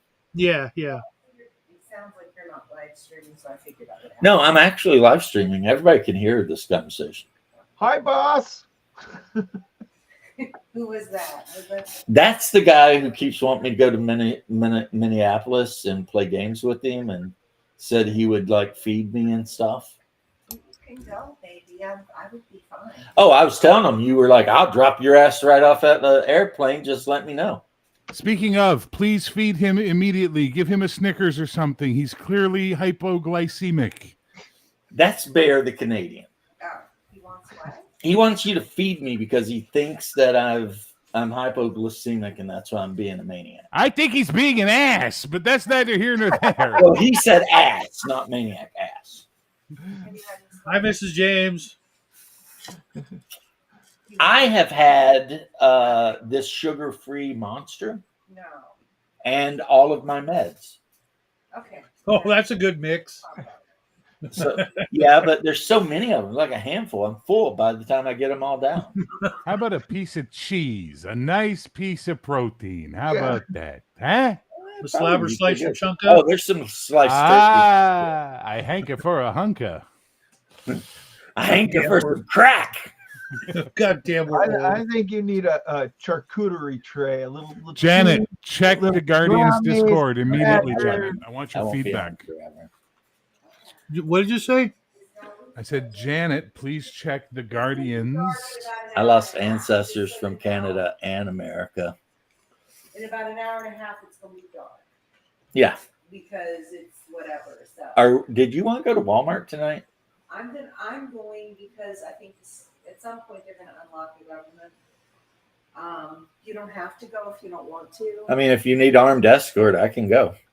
Okay, well that's more Aldi. I mean, if one of these, Wow. Woo!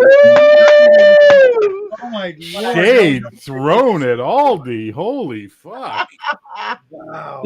because I said if you need an armed escort to Walmart, and your response was that's more of an Aldi thing, and they're all like, "Holy shit!" I don't know. I just feel people are ridiculous. Well, I mean, no one You know here's what? gonna You know argue what? that. Take him to Walmart with you. He needs the exercise. People are ridiculous. We can all agree. Yes, take him to Walmart. He needs to get outside and touch grass. Yes, he needs to get He's outside. not going to touch a lot of Touching grass grass at today. Walmart. Just saying, but okay. I was outside touching grass. It was Did it touch your back? It was actually touch your- wonderful. I loved it Did it touch your back? More. because this is the one time of the year in this state where I don't hate being here because the weather is beautiful.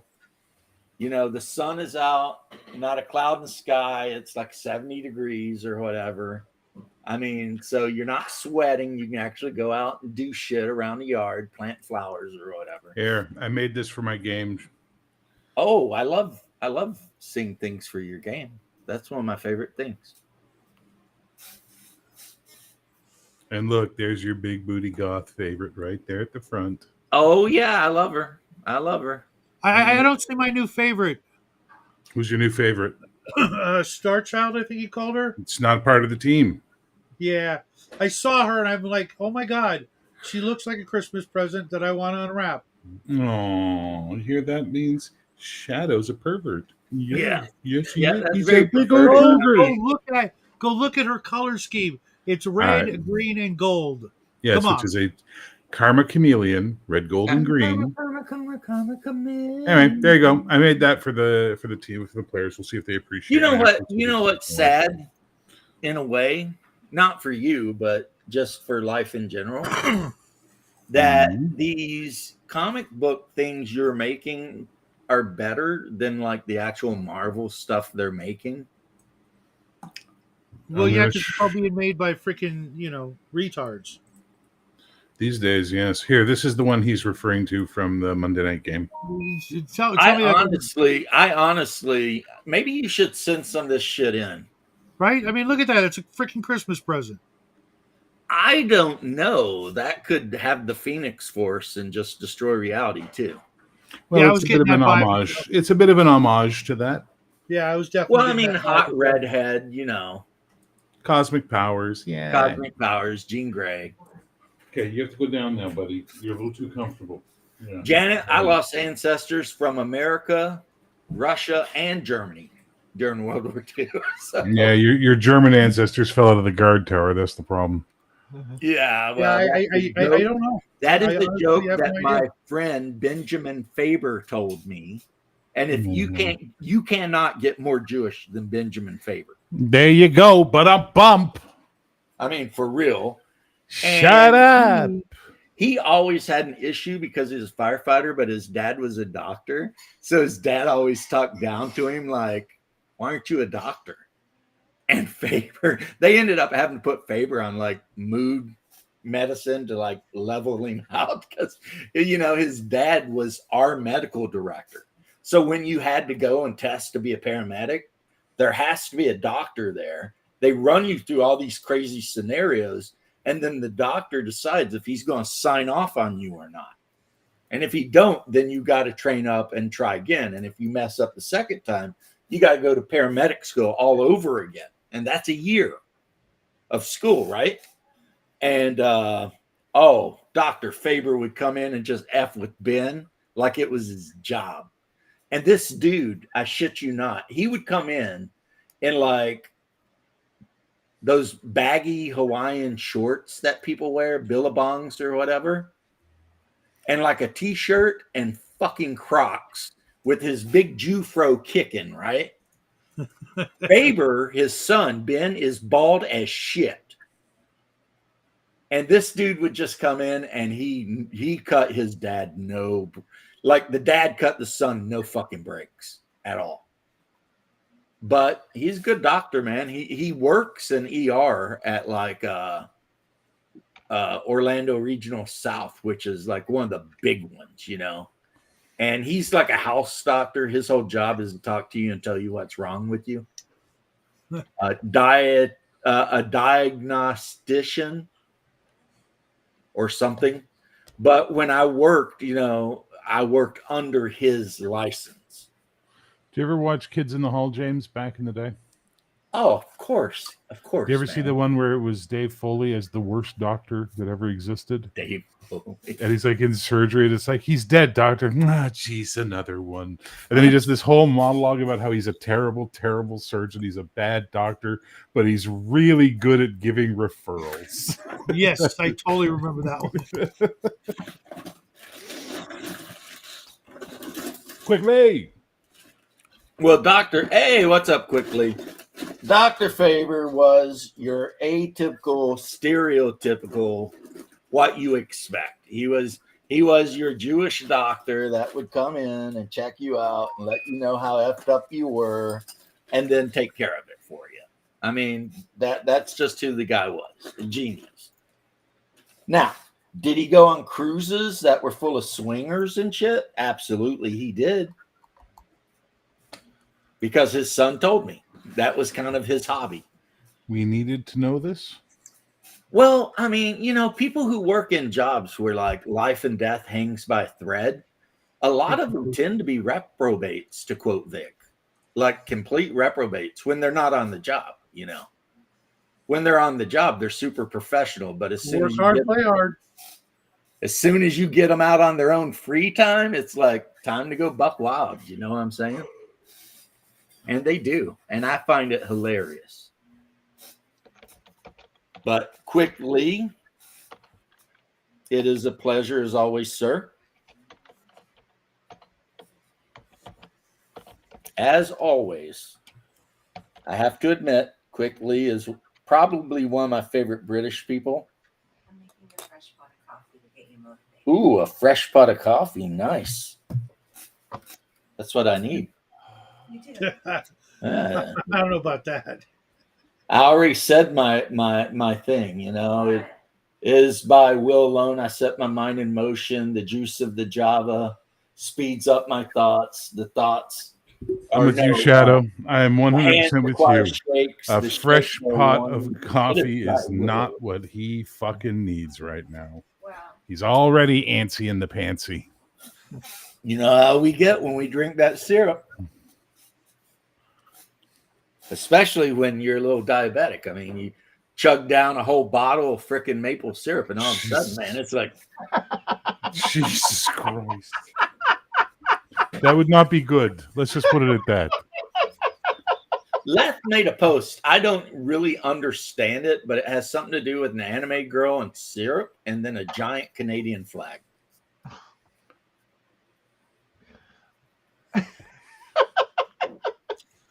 Apparently in this I'm anime, working really hard.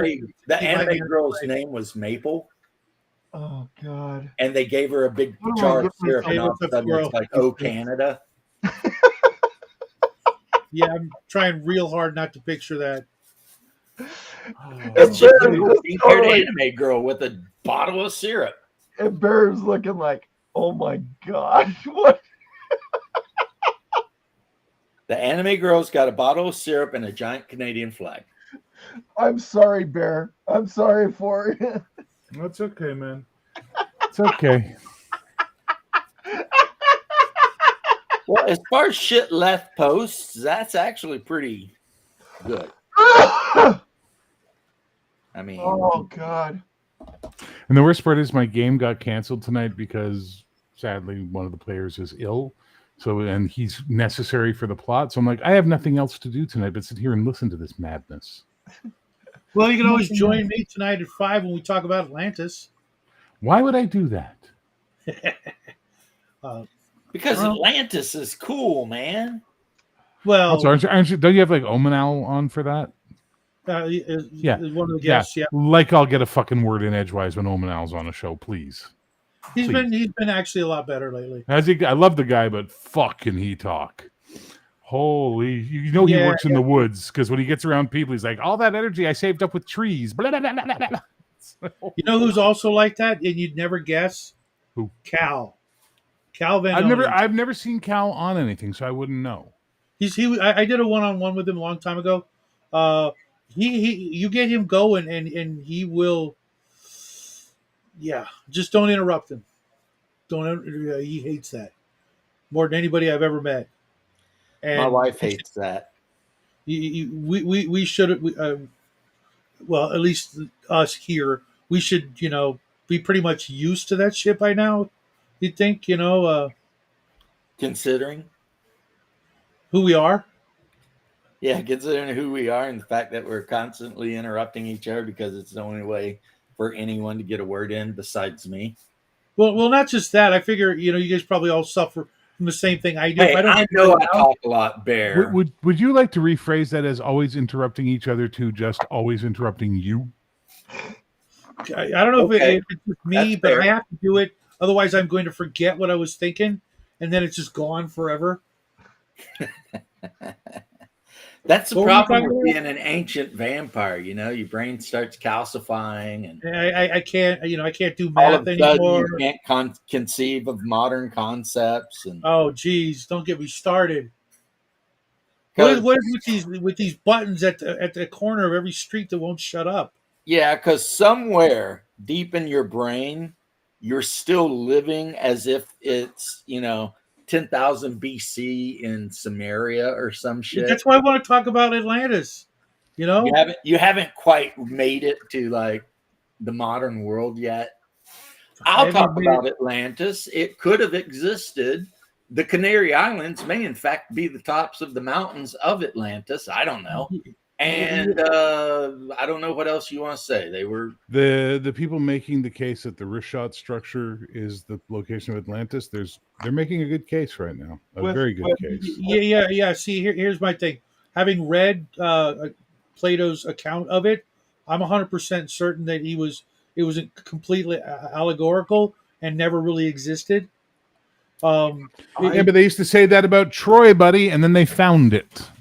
Yep, And sure did. and if they do find it, they're not going to find any crystal technology, any flying machines. They're just going to find another ancient city that was literally no different than the regular technology that existed all around the world at that time. And here's Why are you such a downer? my man? one statement on Atlantis. We haven't explored the ocean fully yet. We don't know. We need. There's like, I think it's only 20% of the ocean we've actually explored. So until we have the technology to do it, I have the 100% of the ocean. I am going to say, I'm not going to make an opinion on this. You know what I'm saying? Personally, I think the technology is actually there. They just don't give two shits to use it. If Yeah, they can we found that out with the mini sub. Yeah. well, I mean, we've got cameras. The technology was not there. They got Our imploded. camera and optics technology is so freaking powerful. You can see and you can read the date of a dime from freaking orbit. Okay. Can you imagine paying No, you thousands of cannot. dollars That to is go an see the absolute Titanic misnomer. only to end up imploded? Okay, a little hyperbolic, but you know what I mean. Little. Everything is so blah lately. Bubba, I don't understand. You live in the greatest commonwealth in the world. You can go outside and see. Dude, and literally aren't you working on your second smokehouse? Come on. I mean, if I were up there, I would not be complaining about anything being blah. Probably wouldn't be on here, or if I was, it'd be battery power on top of the mountain. And I'd be talking to you guys about all the The top of the what? Could have been anything, right, guys? Shut up, Shadow. Just let him go. on top of the mountain.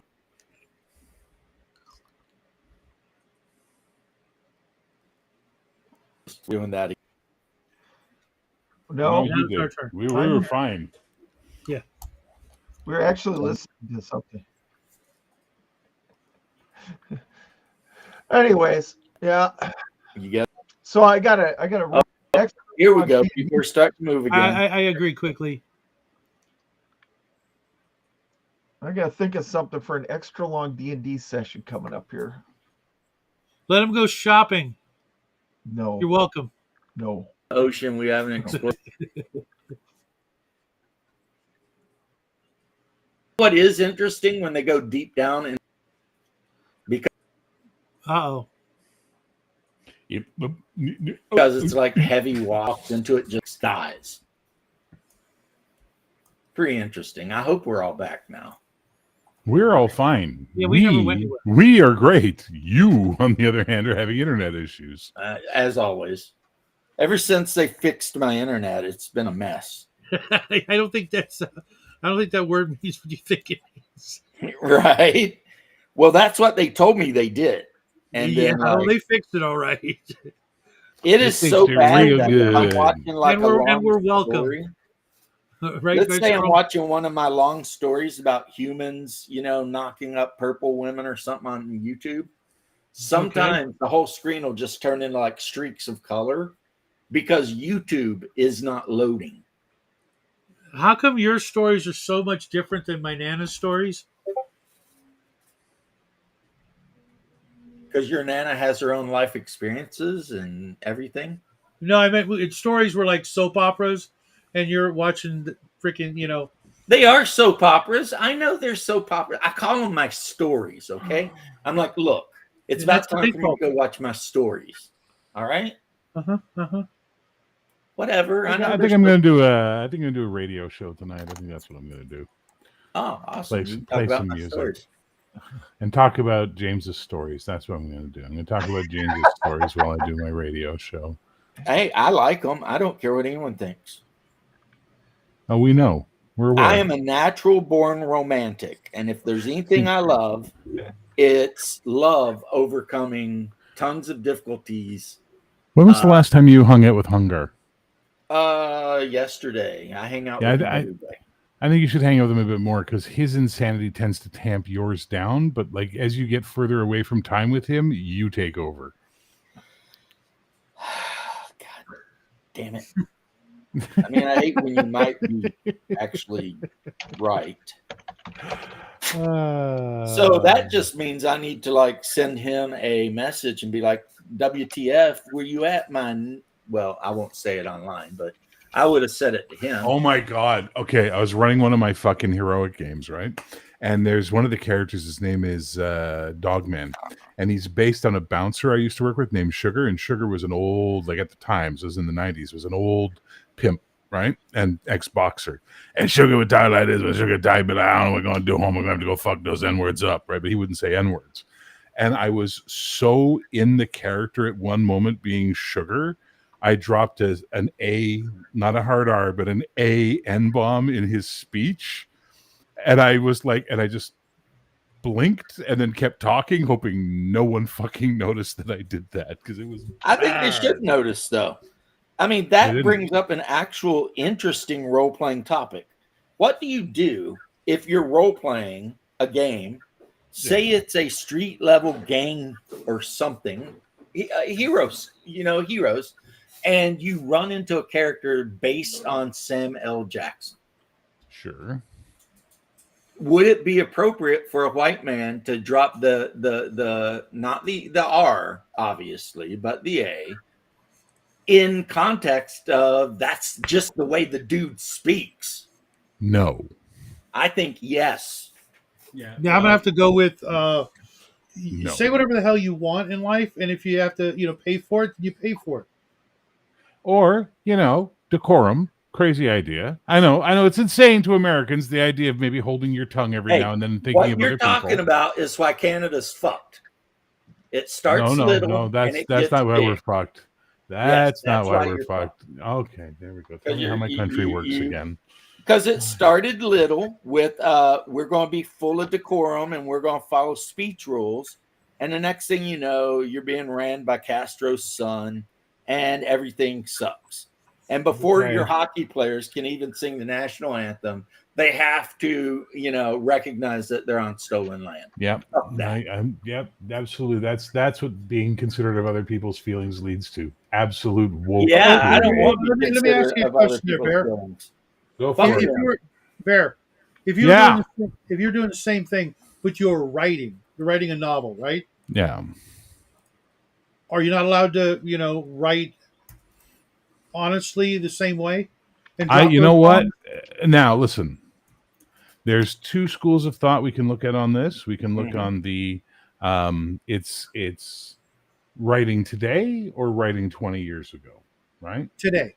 Today, no, you'd get crucified. You'd be absolutely dragged into the dirt for doing something like that. But is it wrong? Caucasian writer. It's not a question of right or wrong. It's a question of cultural zeitgeist and the time. That's the problem, right? See, I agree. Hang on. I agree. And I can't remember who said it, but there was a black comedian who was like, I don't get why white people are so obsessed with wanting to be able to say this word. why are they use so it. obsessed with wanting to say it? Well, and as he said, if you let me finish the statement, he said, it's a word that makes us look ugly and uneducated when we use it. Why do white people want this? And he was right. Well, we're not talking about your average white person wanting to say bad words. We're I talking about haven't need to role-playing use game, the right? word, but Now, you are currently playing a heroic game where the bad guys are literal Yahtzees. Mm-hmm. Like, for real, they love the broomstick mustache dude. They're all about it. Where do you So see you're the telling me climax? none of them are going to drop a hard R on a black superhero? I wouldn't do that. I would not have them do that. That would be absolutely insane. That would be insane to do Do you that. That would hear just be... what you're saying? You're saying Yes. some of the most evil human beings on the planet. Whoa! We're talking make-believe versus reality, and they are fucking miles apart on this, buddy. Sorry. Yes, I'm sorry. a real life, hang on, shut the fuck up and let me Realism. finish this making my statement, James. Since you're throwing it on me, I'm going to defend myself on this one Yeah, and make by all my means, statement. Bear. In the real world, absolutely. In a role-playing game I'm running for public consumption, they might say Schwarza instead, with Yeah, disdain right. in their voice. Okay? Right, with disdain. I don't need to use that word to make them more evil. Or they And I'm might not say saying- that so-and-so is very uppity. Whatever the case may be, it's 'Cause that's opening a kinda can of code. worms you don't need to open up if you don't have to. Yeah, Right, but but- sometimes you might have to. I don't know, Vic. I was telling an anecdote about a time I fucked up and it's turned into this. I don't fucking know anymore, man. It turned Like, into an interesting question of role-playing. Like, if you're in a role-playing game, okay, let's say I finally get to run my Call of Cthulhu game where the characters go down to Eastern Kentucky to try and deal with a cult that's into inbreeding and worshiping Shub-Niggurath and all that sort of stuff. Am I a bad guy if the local sheriff of that area in 1920 something refers to one of the black characters in a negative way? I don't think so. Presentism has firmly grasped the zeitgeist by the hips and humped it into. I think it's self-censorship, but okay. On the one hand, I get Bear's point. If you're doing this for like trying to make money or something, yeah, I'd be a little bit. I'd be a little bit like, okay, let's not try to offend, all the blue hairs, because let's be honest, but the why black can't people aren't why going to can't be offended either way. why can't it be universal with every word that's similar to that referring to other groups of people? Why is it only that word? You can literally say anything you want about white people. Really? I invite you to wander into certain neighborhoods of, say, Jerusalem and throw around kike and see what that gets you. Don't do that. Don't do that. But Okay. you have to admit that word does get Like an IDF a guy lot don't more, punch you in the nose. accepted praise. There's some neighborhoods in New York. I wouldn't use the word wop, guinea, dago. I wouldn't throw those around too loosely if I were you.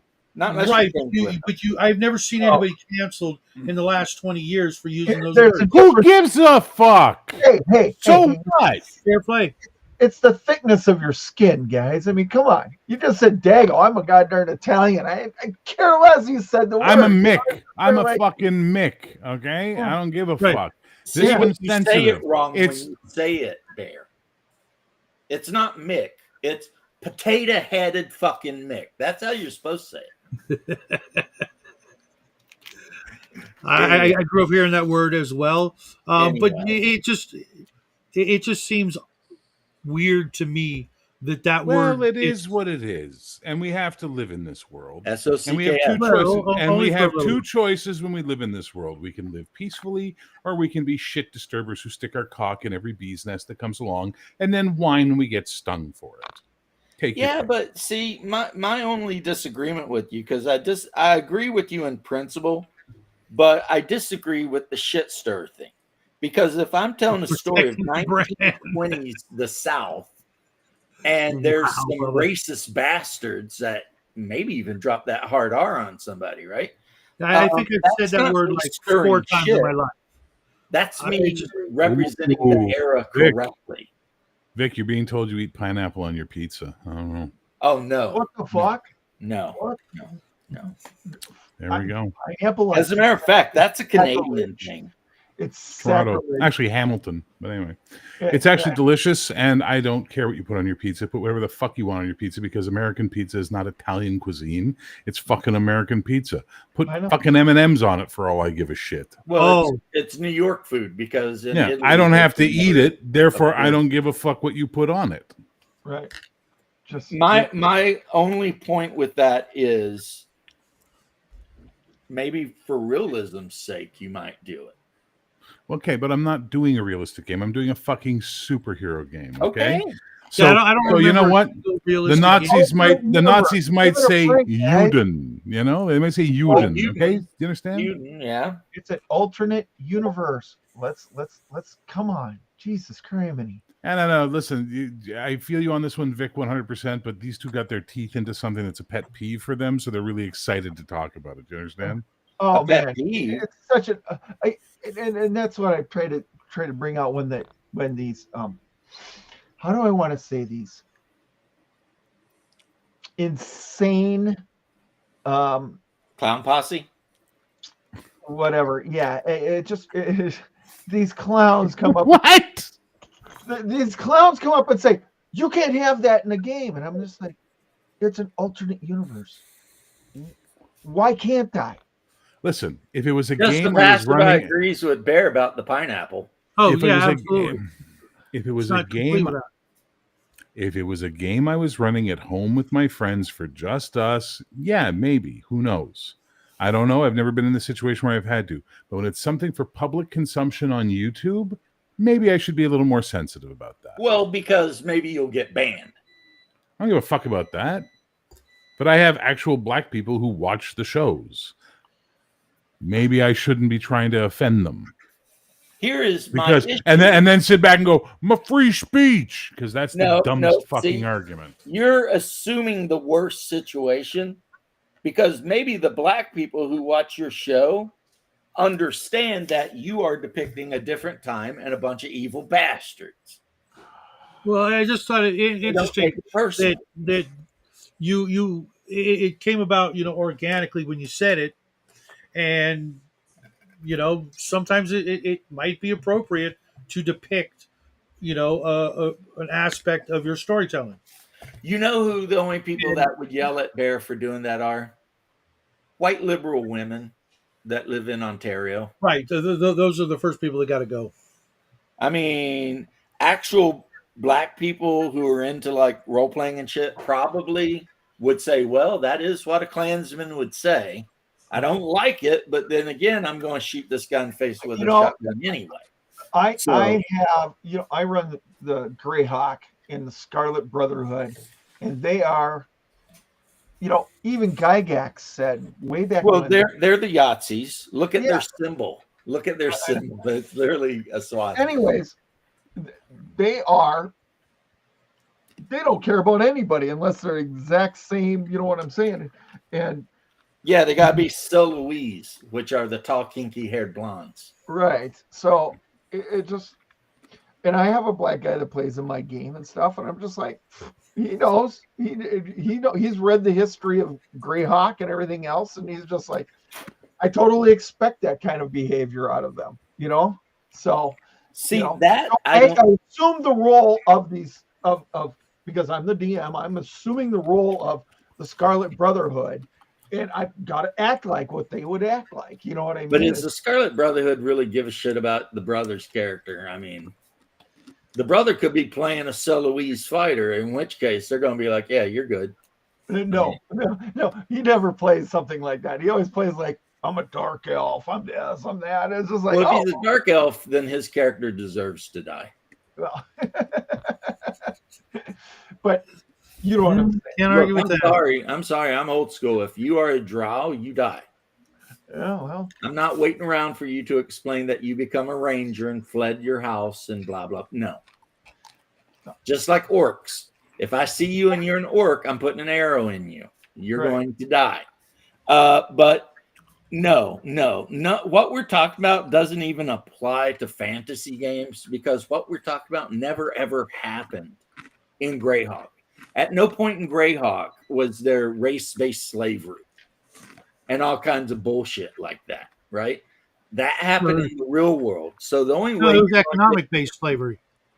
yeah, they would enslave whoever was nearest to them, which was basically poor people. That was their same ethnicity, right? But in the real world, we do have that issue, right?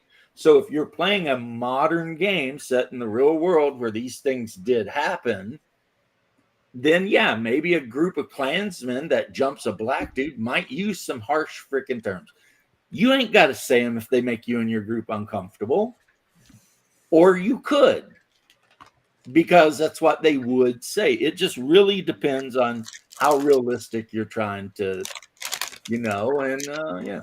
And I don't think the brothers would be that offended by the idea of a Klansman referring to them negatively. Because it seems like kind of on spot, on par for the course.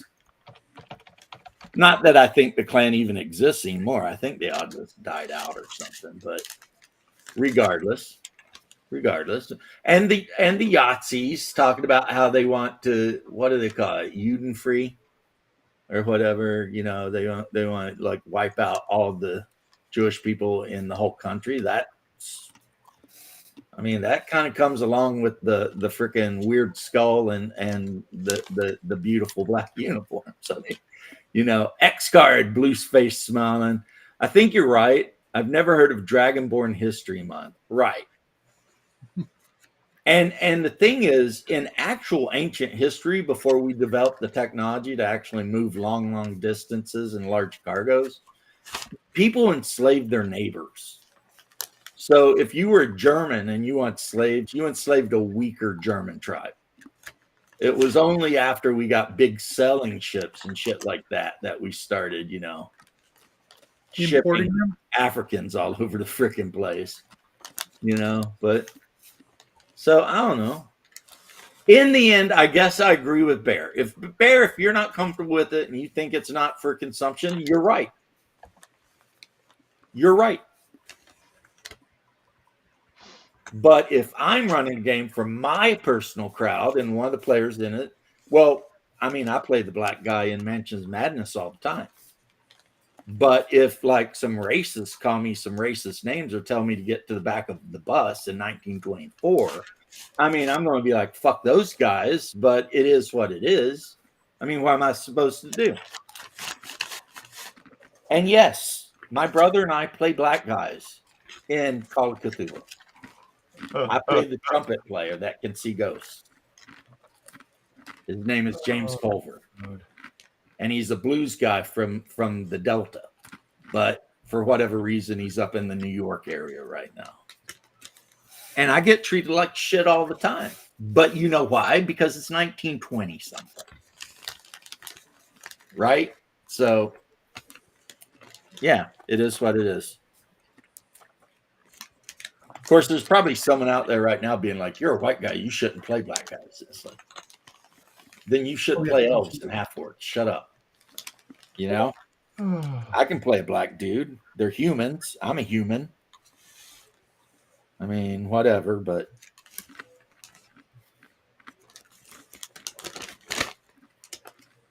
you guys eating your popcorn while I ramble. But I mean, otherwise, though, I loved the cover that you showed us. Absolutely great. I think that you're putting out better art for your superheroes, like I said, than DC or Marvel are for sure. I'm getting so sick of DC and Marvel trying to make their super heroines the least amount attractive they can get away with. Oh, you mean like Dungeons and Dragons these days? Yeah, and it's like, look, I mean, come on, you know? Even women want to be beautiful. It's not just the male gaze. Women want to look at beautiful women. Everyone wants to look at a beautiful woman. How about some realism? And that's what I want in the art. Like the picture behind you, right? Behind me, right here. You're not going to see a beholder coming up there with a grin and all his teeth going, "Welcome," you know. Well, if you go on X, they have that picture that has such infamy behind it. Except everyone made little movies of like John, like dragons landing and burning everyone to death. There's one where like Space Marine drop pods land right in the middle of the shit, and the Space Marines jump out and start curb stomping shit out of everybody. Yeah, I mean, nobody likes that art because beholders are supposed to be crazy alien things that we could never really understand. What about the one where it looks like they were in Spain when the orcs are in Spain and they're having a party or whatever it was, a fiesta or whatever it was. That art is actually goes all the way back to Hollow Earth. That's where that art actually originated. That style of orc has been around for a very long time. See, I don't know about that. I'll take your word for it. But I do know that those orcs definitely looked an awful lot like Castilian Spanish. Gauchos. Yeah, they were 100%. Because a lot of people are like, why are the orcs Mexicans now? And I'm like, they're not. They're Spaniards. I mean, look. They're actually dressed like Colombians. Are they dressed like Colombians, you think? No, Okay. it's fact. Like I just saw the art and I just shook my head. Well, they obviously, even if they're dressed like Colombians, they're Spaniards.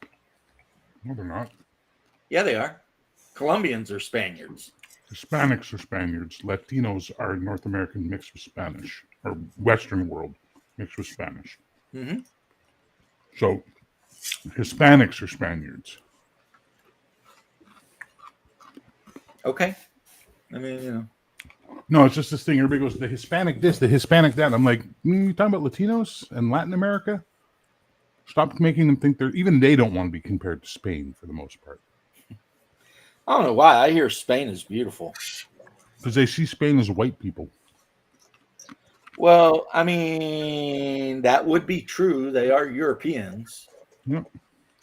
Though they have, a little bit of a mix of African and every other thing thrown into Oh, it. this was like the argument I had last night with my girlfriend about English, and I'm just like, the English have Italian blood in them, they've got Norwegian blood, they got Danish blood, they've got Irish blood, they've got all this there. Everybody who invaded England has left a little bit of DNA there. Let's just stop. Well, that's why people invade, isn't it? Well, look, I have a friend of mine. They invade for resources. They're not invading for pussy. They're invading for resources. Come on, man. Well, come on, Bear. Trying to make a joke, man. Oh, was that a joke? Oh, I'm sorry, Shadow. My apologies. I'm very sorry. I didn't realize it was a joke. I'm sorry. I didn't mean to James you on that one. I'm very sorry. It was kind of funny. Well, what I was saying is maybe vagina could be considered a resource. In my world, it is. Anyway, and in Shadows, it's definitely a tradable one. But back to the point. I have an Italian friend of mine. See, that's why it's funny. I have an Italian friend. He absolutely insists that Italians are not white people. And I'm like, yeah, you are. No. Yeah. Well, where's he from, though? His family is from Rome. They're like Roman Italian. Because I have met Italians from northern Italy, and they say that actual Italy stops at Rome. And everything south of that is Africa. And this is people who live in northern Italy saying this shit. So I'm like, whatever. I mean, never thought about it, but okay. So do you know what they do in Italy for black people? For Africans, No. you know what they do? No. They're not allowed to live around other people. So they create these communities for them with these beautiful fucking condos and civils. They just want them to go over there and live. That's their mentality in Italy. They make the places beautiful. They're amazing. And if you're an Italian, unless you're married to a black woman or a black man, you can't live in that community. You're not allowed. But they're really beautiful. They're insanely gorgeous. They put lots of social funding in them. But the underlying current of all that is, yeah, let's just have the black people live over there, please. Right. So my buddy, his cousin, who's in Italian in Italy, he's married to a black woman, so he gets to live in one of these estates, right? Because they're kids and all that fun stuff. And he was the one who was explaining it, and I was like, "Holy fuck, that's insane! That's absolutely crazy." But that's what they do. I have been educated today. Now, I think in the last 20, 25 years, they've relaxed on the attitude of you have to live there and now you can live anywhere in Italy. But that's what it was like since like the 50s or something. Or the 50s, I think. I agree, Daryl. That's why my 20s blues musician is not some pasty white dude. He's a brother from New Orleans. He knows that Delta blues. He might have even met with the devil on the crossroads. I've never mentioned it. But that's the kind of jive I'm going for, like Hooker or BB King, or if we're going way back, I mean the original dude. What's his name that sung "Hellhound on My Trail" and shit like that? Daryl, I have a quick question for you. You say, what would a white guy in the 20s know about the blues? I don't know. Let's summon the ghost of Cole Porter and ask him. Well, there was, And quickly, I am from Southern California. I've traveled extensively, but that's where I was born, and that's where I always come back to. Until recently, I can't wait to get the hell out of here. And his ancestry is from a part of Europe that doesn't exist anymore quickly. Yeah. Not since like Shadow's 800 BC or something. Now the sea between England and Doggerland. He's from Doggerland. Shadow is our resident immortal. He only hangs out with us because he needs to be constantly refreshed on modern ideas and terminology. Yeah, it's a wonder I can even get on the internet. That's how you say it, right? Get on the internet? Well, I mean, you have a son that helps you out with that. He's never home. He's never there. He's never there. Anyway, I love that song. He's never, but it's she. I need your arms around me. I need to feel your touch. Cake. Right? Never there. And baby, every time I call you, you're never there. And he's basically a long distance truck driver, and his girlfriend or wife or whatever is effing around on him. And he's complaining about every time he calls her, she's never there. And of course it's Cake, so they have their own style of delivery, Sorry, the only Cake song I know is Sheep Go to Heaven. That's nice. Have you never listened to Cake's version of "I Will Survive"? Yes, I've heard that too. You are correct. I've heard that as well. And I'll tell you what, it is extremely good live. Like if you go on YouTube and look up "I Will Survive" live by Cake, oh my god! I mean, it's so good, Chewy, get out of there.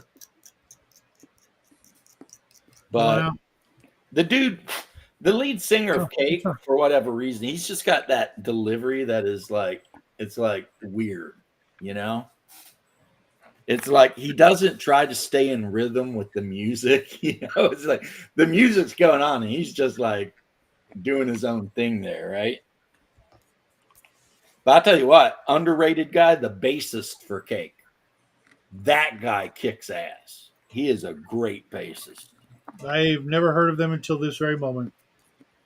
They kind of were incredibly popular, like in the '90s and early 2000s, and you couldn't College escape radio. hearing them on the radio nonstop. So, how you missed them, I don't know. I don't know how that's possible. You never heard the song "The Distance"? No, I was referring to Quickly's comment. It says, I swear I detect some Danish affectation to your voice or something, but maybe I'm wrong. Yeah. I mean, he's going the distance. Dun, dun, dun. He's going for speed. He's all alone in his time of need or whatever. And it's got like that weird instrument that's like a kazoo and shit like that. I mean, literally, what I'm telling you, Shadow, is just type in cake later and listen to a song or two. You know, get yourself up to date with what's going on. Or don't. You know, continue to live your life as you see fit, sir. No, don't listen to Bear. He's just being spicy. How is that spicy? You are a spicy bear. That aside, how is what I said spicy? Because I gave him a recommendation and you immediately stepped in to be like, don't listen to James. No, that's not what I said at all. You said, go do this later. And I said, or alternately, don't. That's all I said. Live your Which life as you means see fit. you have placed yourself in the position Oh. of my adversary. Vic, I'm with you. I just made that noise internally, but I heard you. Simpatico, us north of the Mason-Dixon line, apparently. Yeah. There's nothing good north of the Mason-Dixon line. No, this is the entire country of Canada. Everybody knows. I stand by what I said. The Great Lakes. Yeah, I still stand by what I said. Yeah, well, No matter what you say, I'm still going to say I'm right. okay. Russia is north of that if you go far enough north. It's not on the same continent. Doesn't matter. It's still north of. So This is that what it feels line- like. There Oh, you wait. go. There you go. No, everybody shut up for a second. You see that feeling you just had, James? That's what you've been doing to me for the last 2 fucking hours. I hope No, you've enjoyed it. That feeling I just had was I'm going to start calling him Bear the Pedantic. Yeah, Ooh. but that's exactly what you do to me for 2 hours straight. That feeling. No, you know what I do to you for 2 hours I don't have straight? enough I popcorn glaze for your this, comic man. bullshit, and I say you're probably right. Shut the fuck up. For 2 hours, that's what I've done. I've been like, I disagree, but you're probably right. No, you. And I love your comic.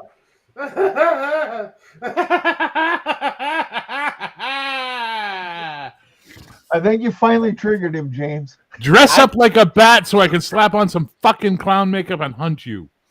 I Jesus think, Christ. I You'd have to think, get on an airplane, Bear.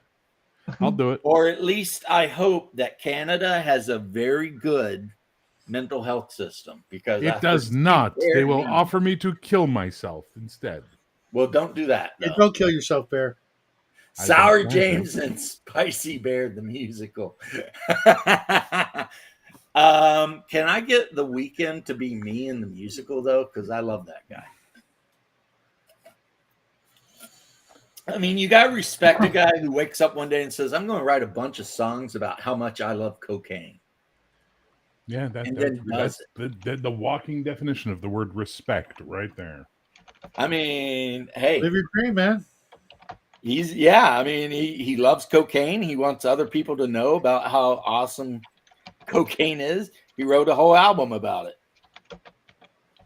And somehow it become the teen choice of the year #1 hit.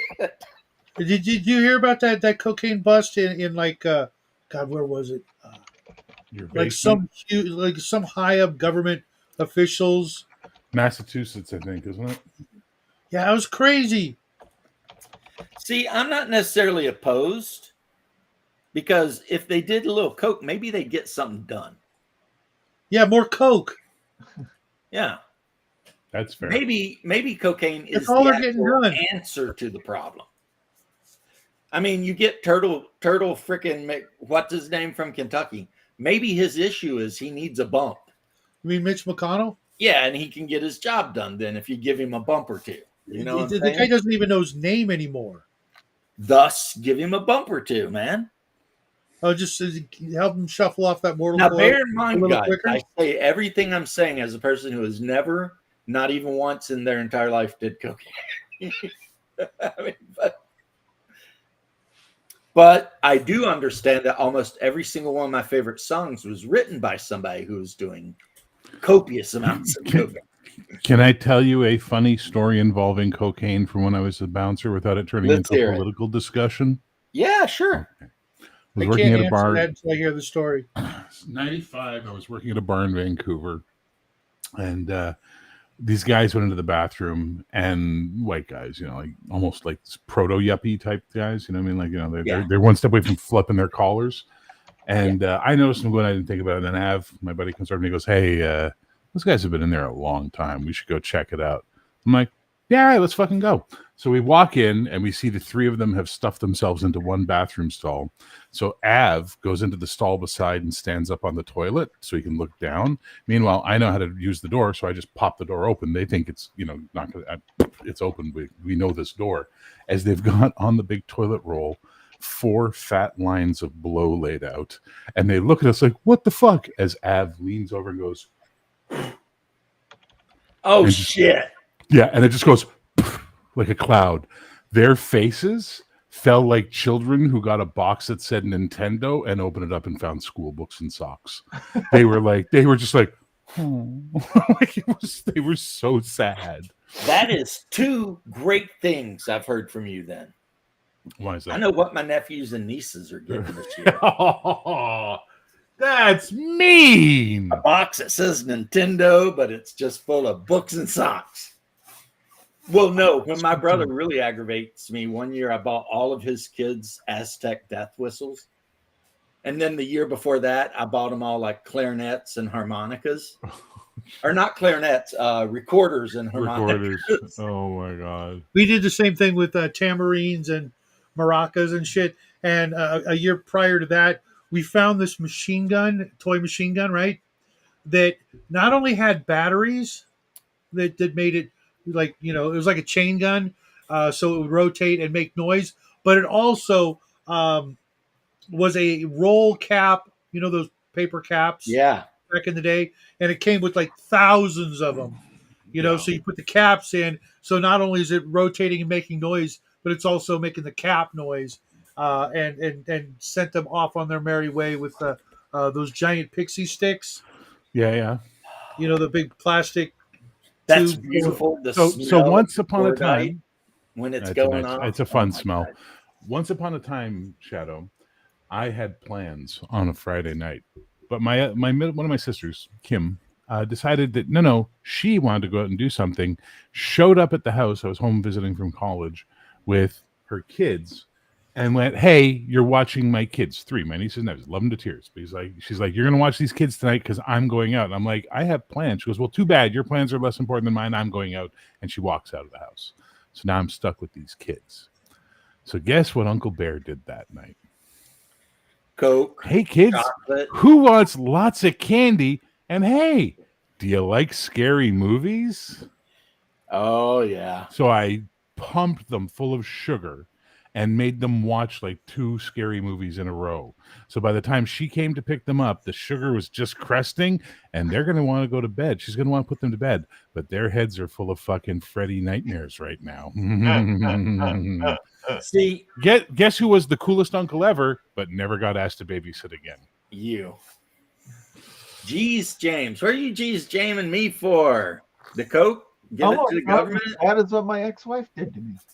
I mean, honestly, what was that, Zick?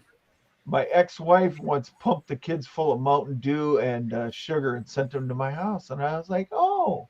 So what comes around goes around. Guess who went home with stuff pumped into them a couple weeks later? Could you be a little bit more specific? Because that sounded really bad. Sugar. Every year I wrap up a set of batteries for my nephews with the note toy not included. But that's witty. I like that. Because anyway, never mind, guys. Whatever. Jeez, no, that was you gave up on that one fast. No, you didn't say anything, and you're like whatever. But hey, Vic, I used to get visitation of my 2 little girls before they moved in with me because I proved that their mom was a filthy whore.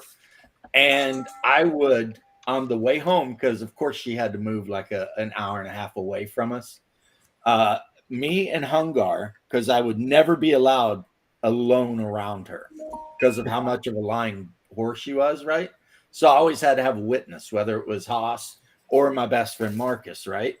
But the first thing we would do as we were pulling out of town is stop at the convenience store and get them each like the biggest freaking soft drink they wanted and the biggest giant candy bar that they wanted, right? So like the super king size Snickers or some shit, right? And then we'd just be talking to them, drive them home. They're back there chugging Mountain Dew and eating those Snickers. And then by the time we get them to the house, they're like, and I just open the door and say, you guys have a good time. I'll see you in a week. And they just be like, rah! And then I'd get a call from their mom. And she'd be like, Jimmy, because she always calls me Jimmy when she wants to be serious. You know how people want to call you a name when they want to be serious. Like when but it's never repeatable like, on James. YouTube. And I'm just like, Yeah, with Shadow, it's usually Green River Killer. Bear, I have a question for you. I've never been anywhere near any Green River. Bear, and I'd always just hang up on her though. Bear, Because I'd be like, our lawyer said you're not allowed to talk to me. So she'd call and be like, James, and I'd just hang up. Because like I've got a restraining order on you, and my lawyer says you're not allowed to talk to me. So What was that, Vic, you wanted to ask me? what is Happy Gunpowder Treason Day? Oh, remember the 5th Oh, of dude, November and the the- Gunpowder yeah. Revolution. Oh, yeah, Guy That's Fawkes. when It's the Guy Catholic Fawkes Day. dude was going to blow up. Yeah, Parliament who wrote that? because Parliament I didn't was see being that. mad It's with the Guy Catholics. Fawkes Day. You're referring to Guy Fawkes Day, which is what it all right. was in I the UK. didn't know it was. And isn't it actually more like Guy Fawkes Night? Well, it's the day, but yeah, it's remember the 5th of November and the Gunpowder Revolution or the Gunpowder Treason, and this is what it is right now. And he was a Catholic, by the way.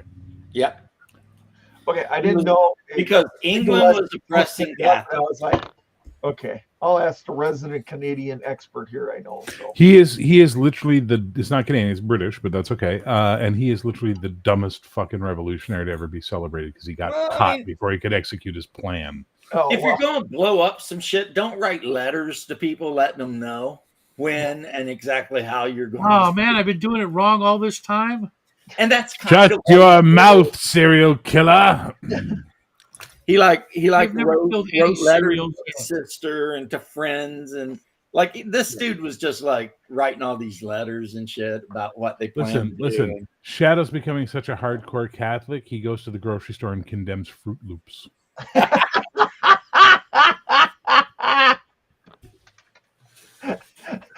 look at Shadow's face. And me, speaking of Fruit Very Loops, good. That goddamn toucan. I'm just saying. They're turning the kids gay. and speaking of Fruit Loops, He's I'm covered sitting in over rainbows. here, Come on. and I cannot wait until freaking Lucky Charms are next. our Kennedy No, Skittles. gets laws passed so Tastes that the we rainbow. can have Australian Fucking Fruit rainbow. It doesn't taste anything like a rainbow. You want Canadian Fruit Loops? They're made with fruit juice. Yeah, that's what I want. And Well, I mean, at least a couple of states have already started doing it.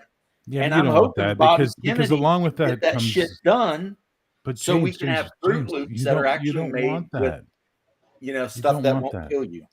No, you don't want that because the next they're going to tell you to be nice to people, and then that's going to lead to like a Cuban president, and then suddenly it's going to Oh be my God, that socialist got- nightmare. That got under your skin a little bit, didn't it? Yeah, a little bit. As someone who's worked in protection services, I have zero issue with the concept of people being nice to each other and considerate.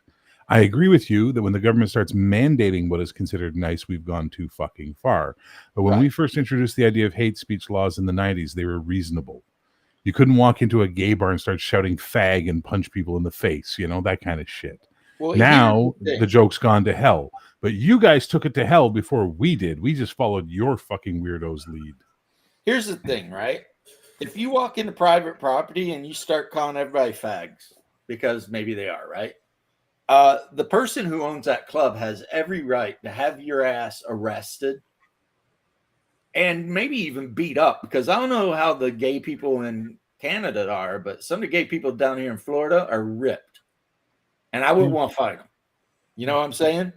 And that's perfectly okay. You don't need a law for that. The law already exists. Well, here's the point. One, you couldn't get someone arrested for calling someone a fag. That was a sticks and stones offense. The police were not going to waste their fucking time on it. They had real crimes to fight. Secondly, we're not hyper aggressive as a culture that's like, well, you know what? We'll just sort this shit out with a gunfight. That'll fix everything. Bah! No, we try and maintain a bit of civility.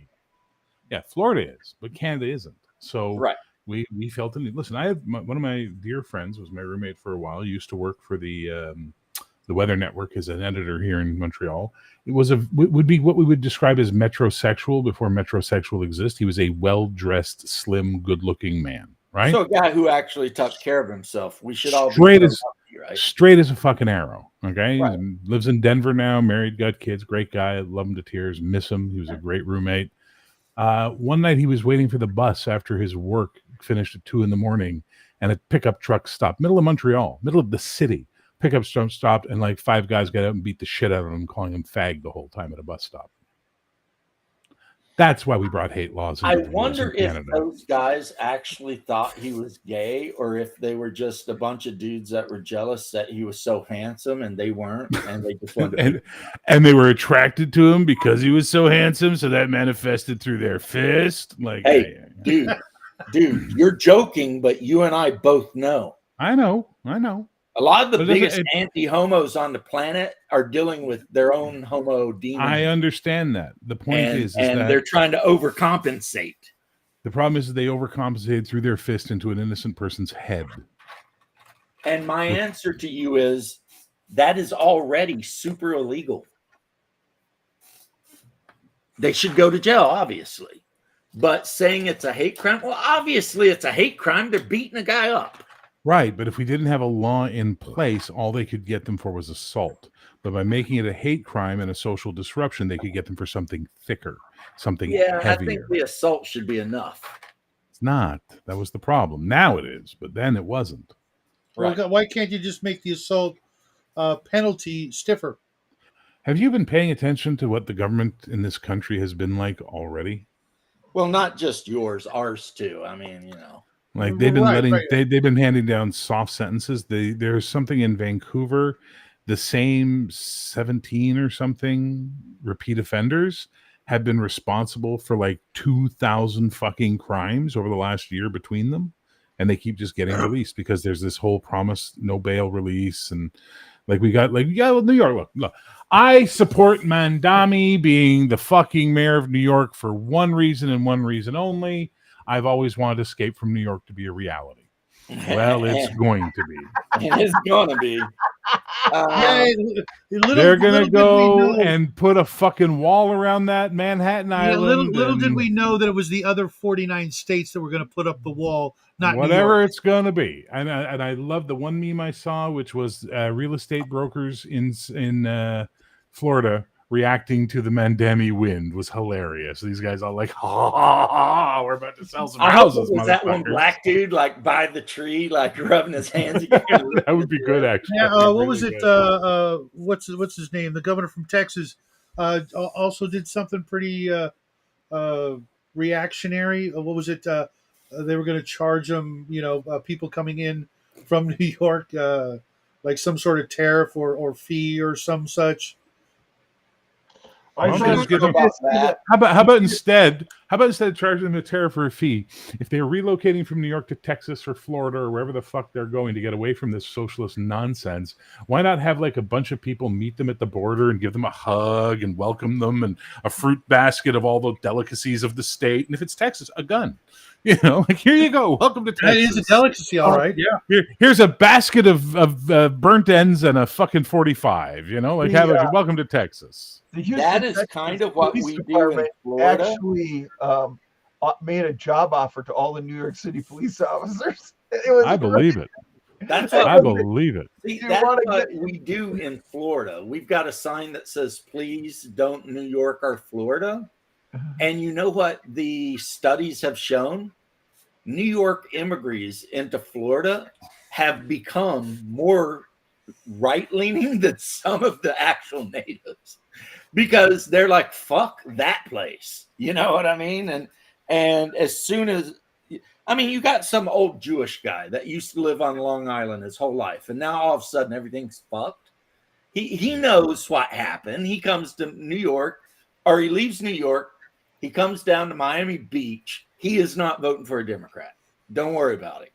You know what I'm saying? Because he was forced out of his own place by their shit. So Florida, we're doing great. We just keep getting radder. Throw Like up the every link time there. they count Florida, we're radder.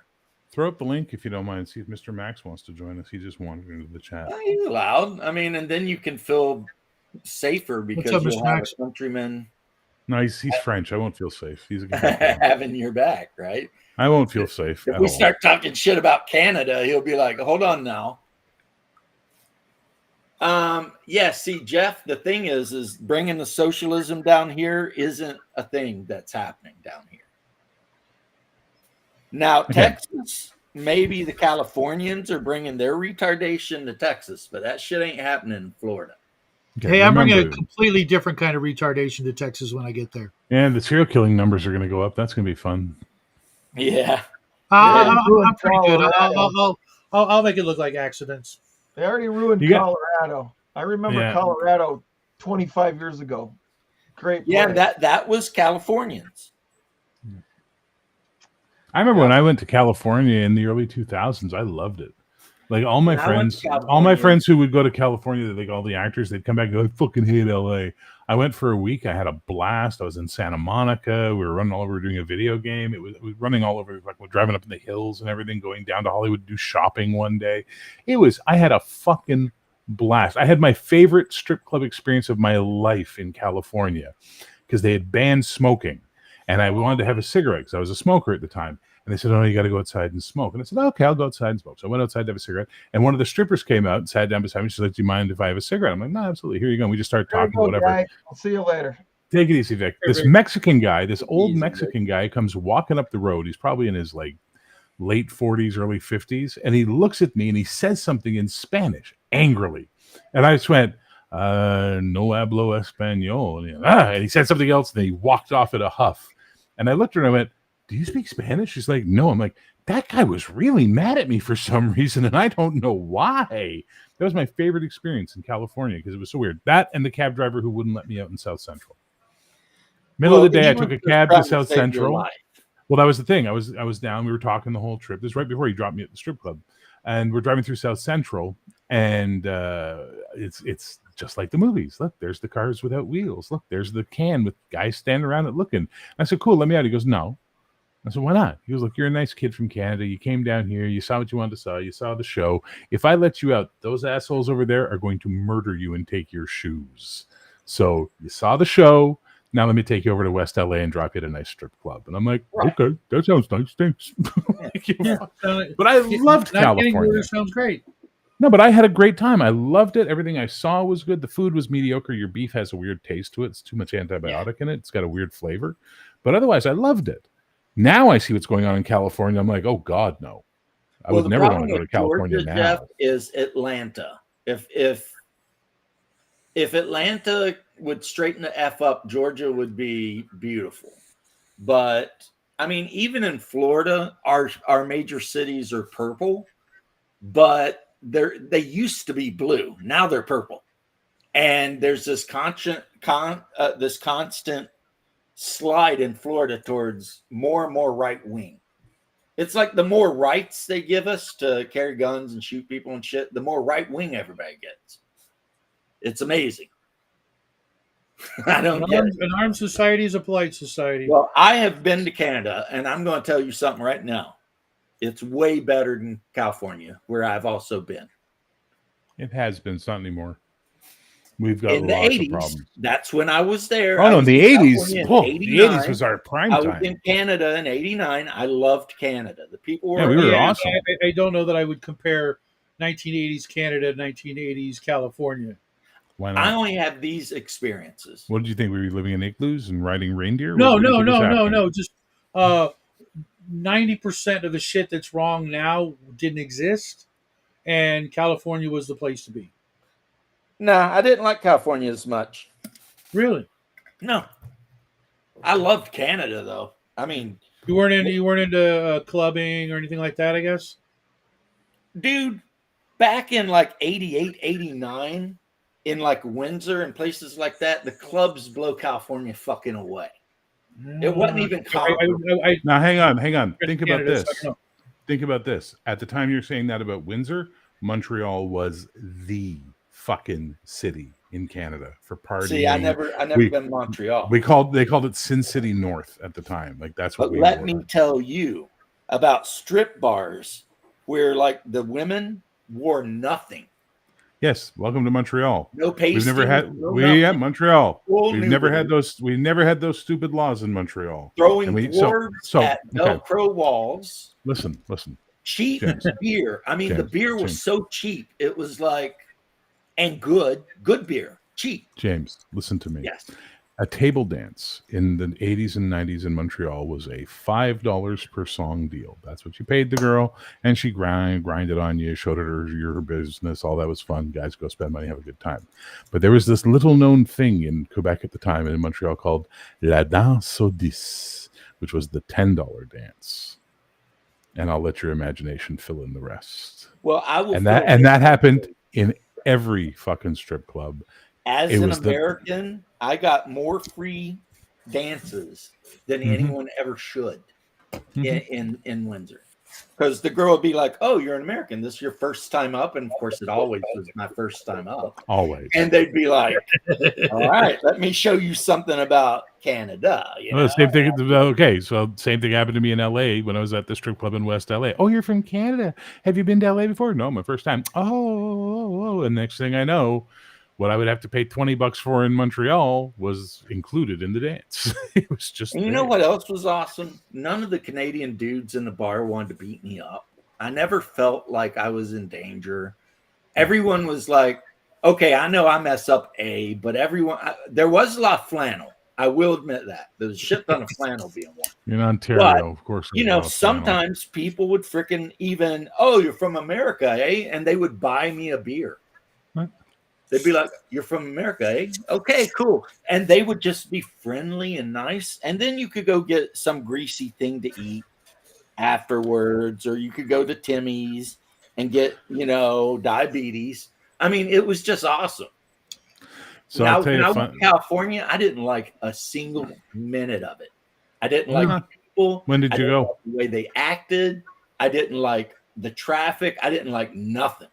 Yeah, the traffic's always sucked. I'll give you that. But Canada, oh my God, I wish Canada could be like that still. I would freaking move to Michigan just so I could go over there every weekend. We wish Canada was still like that. The problem is soccer moms took over. Like the Mounties were super cool with us. Like when they'd stop your car and they'd be like, "Where are you coming to Canada for, eh?" And you could be like, poutine and beer. And they'd be like, "All right." They'd look in a little bit and be like, "Go on." Yeah, I mean, it was like, or you'd have some old chunky Canadian Mountie and he'd just be like, you boys stay out of trouble." Yes, sir. So the Mounties didn't do that was Canada Border Services. Okay, I'm sorry, but whoever it was, they'd always be like, "You boys stay out of trouble." Yes, sir. And then boom. Yeah. When I was in Vancouver, when I was working in Vancouver in the early 2000s, doing security, there was some I was in the 7-Eleven in the complex, and there were some black guys there. They were up from Seattle or wherever. They were buying shit at the cash. As I was dealing with this fucking street cunt, this guy was such a pain in the ass. And I'm just trying to get him to get the fuck out of the store because they've asked to have him removed from the 7-Eleven, and he's not leaving. And then at the door, when I finally walk him to the door, and I get him to the door where he's going to leave, he just looks at me and goes, "What are you, 400 pounds?" And my mouth always works faster than my brain sometimes. I'm only saying I don't have 400 pounds of shit in my head. And the black guy who was buying cigarettes turns around and goes, "Oh, fuck," and slaps me 5. Well, the 2 other guys look and go, "You gotta go. No fucking way." And I was just like, and I'm just like holding my hands like, well, apparently they'd spoken. You gotta go. And he left it angry. Well, I was just like, fuck, that was hilarious. That was just hilarious. Learned in the Army, the brothers love a good put down. Mm-hmm. If you're all hanging out playing hearts or spades or whatever, you know, because half of my platoon was black guys anyway, it was always hood rats and hillbillies. That was United States Army. That's my favorite Dwight Yoakam song. I'm telling you, in the 1990s, the U.S. infantry was hood rats and hillbillies. That's it. Enough. That's just because we were the poor people that joined the army and then made the stupid decision to go infantry, right? So it was like, whatever, right? And we would hang out, and boy, man, if you come up with a witty comeback to some shit, the black dudes would be rolling all over. They just fall over, man. They just, Wow. I don't know. They're very expressive.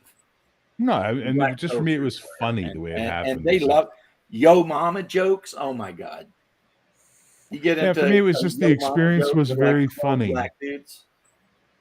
For me, the experience was just funny because it felt like something out of a movie. It was just so surreal and like immediate and visceral, and I loved it. It sounds to me like that meme where you see the one guy say something, and all the black dudes are just like and they're running around. There were only 3 of them, but that's what it felt like. Yeah, there were only 3 of them, but that's exactly what it felt like. And you were like the one dude with the glasses with just that shit-eating grin, while everyone else is like, you're like, no, man. I used to get along great with all the brothers in my platoon except for a sergeant. But when we were in Iraq, he was talking shit, and I threatened to kill him, so he left me alone after that. Because he was talking yapping a bunch of shit. I think he didn't like Jewish people. And he was talking a bunch of shit. And I said, listen here, Sergeant, I am carrying live ammo. And if you keep on, you know, you will find out. And after that, he wouldn't even talk to me. And a few Mexicans. Yep, Jeff knows he was an infantryman. There's always a couple Latinos, but it's generally white guys and black guys. And then there'll be some Latinos or Hispanic dudes in there. But they're generally the minority. And if you talk to the black dudes and you're like, where are you from, man? They'll be like, oh, I grew up in like Section 8 housing in fucking Birmingham, Alabama or some shit. And they realize that, hey, you know, I can get involved in crack or join the army. And they made the right decision, right? They joined the army. I had that same choice I had to make. Because when I joined the army, half of the guys I knew were going to prison for cooking meth and shit. And I was like, yeah, I don't want any part of that. You know, that doesn't sound great.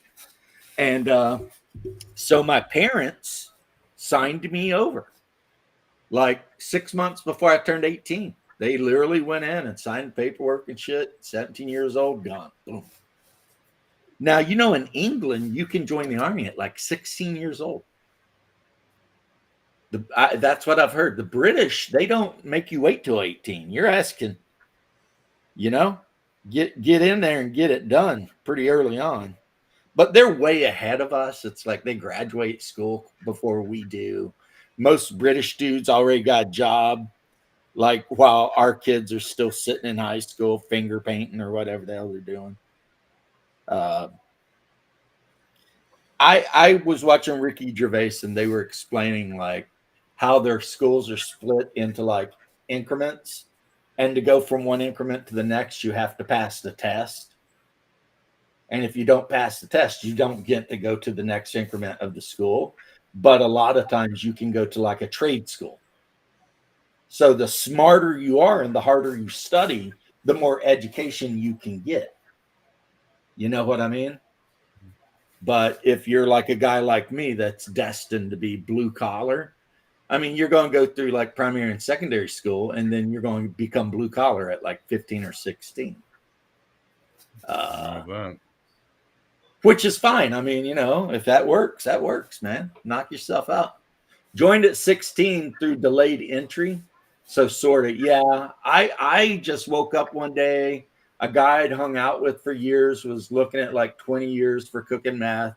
Another guy was looking at a bunch of time for meth. And I was just like, I'm going into the army. Actually, I tried every branch, but the army is the only branch that took me. I mean, the Air Force practically told me to get fucked, but they did it in a very nice, educated way. But they looked at my scores and my high school transcript and basically were like, yeah, you're retarded. Get out of here. You know. But then after I got denied by the Air Force, the Navy, the Coast Guard, and the Marines, who you would think would take anybody with a pulse, I rolled over to the Army dude, and I'm like, "Look, here's my shit." And he looked at that, and he's like, "We got a place for you." And I was like, "Okay," It was like, "So you've got a few arrests and shit." Don't worry about it. And the next thing I knew, I was on a 1 week deferred enlistment. So like I went to MEPS, did all the shit. They looked at my balls and my butt and all that. Then I went home, and then I went back to MEPS, and they put me on an airplane. And next thing I know, I'm at Benning. It's like, well, okay then, 1 week, which is good for me because I didn't need to sit around for like a year and a half thinking about it. You know what I mean? My cousin Gregory in the late 80s, early 90s, joined the Canadian Armed Forces and wanted to be a mechanic. So he got into the motor pool, and that's what he did. He wound up getting stationed in Germany. Nice. And he's working one day in the garage, and the master corporal comes walking, and he's like, "Legrand, you got anybody that could drive a fucking limousine?" And he's like, "I'm the only guy here." He goes, "Could you drive a fucking limousine?" He's like, "Yes, sir, I could drive a limousine." He's good. Go get your fucking Class A's on. Why? You're a fucking chauffeur for a NATO general for the rest of the week. So he wound up having to chauffeur this fucking NATO general all around West Berlin for the week, right? He said, Nice. This guy, every fucking bar they saw, he's like, pull over here. So they'd wind up going into the bar, getting shit-faced, and then going back out and driving drunk around Berlin for a week solid. He said it was the most insane time he ever had in the military. Yeah, better than getting shot at in a fucking hole in the ground, right? Well, that sounds about right. Mm-hmm. That sounds about right to me. I mean,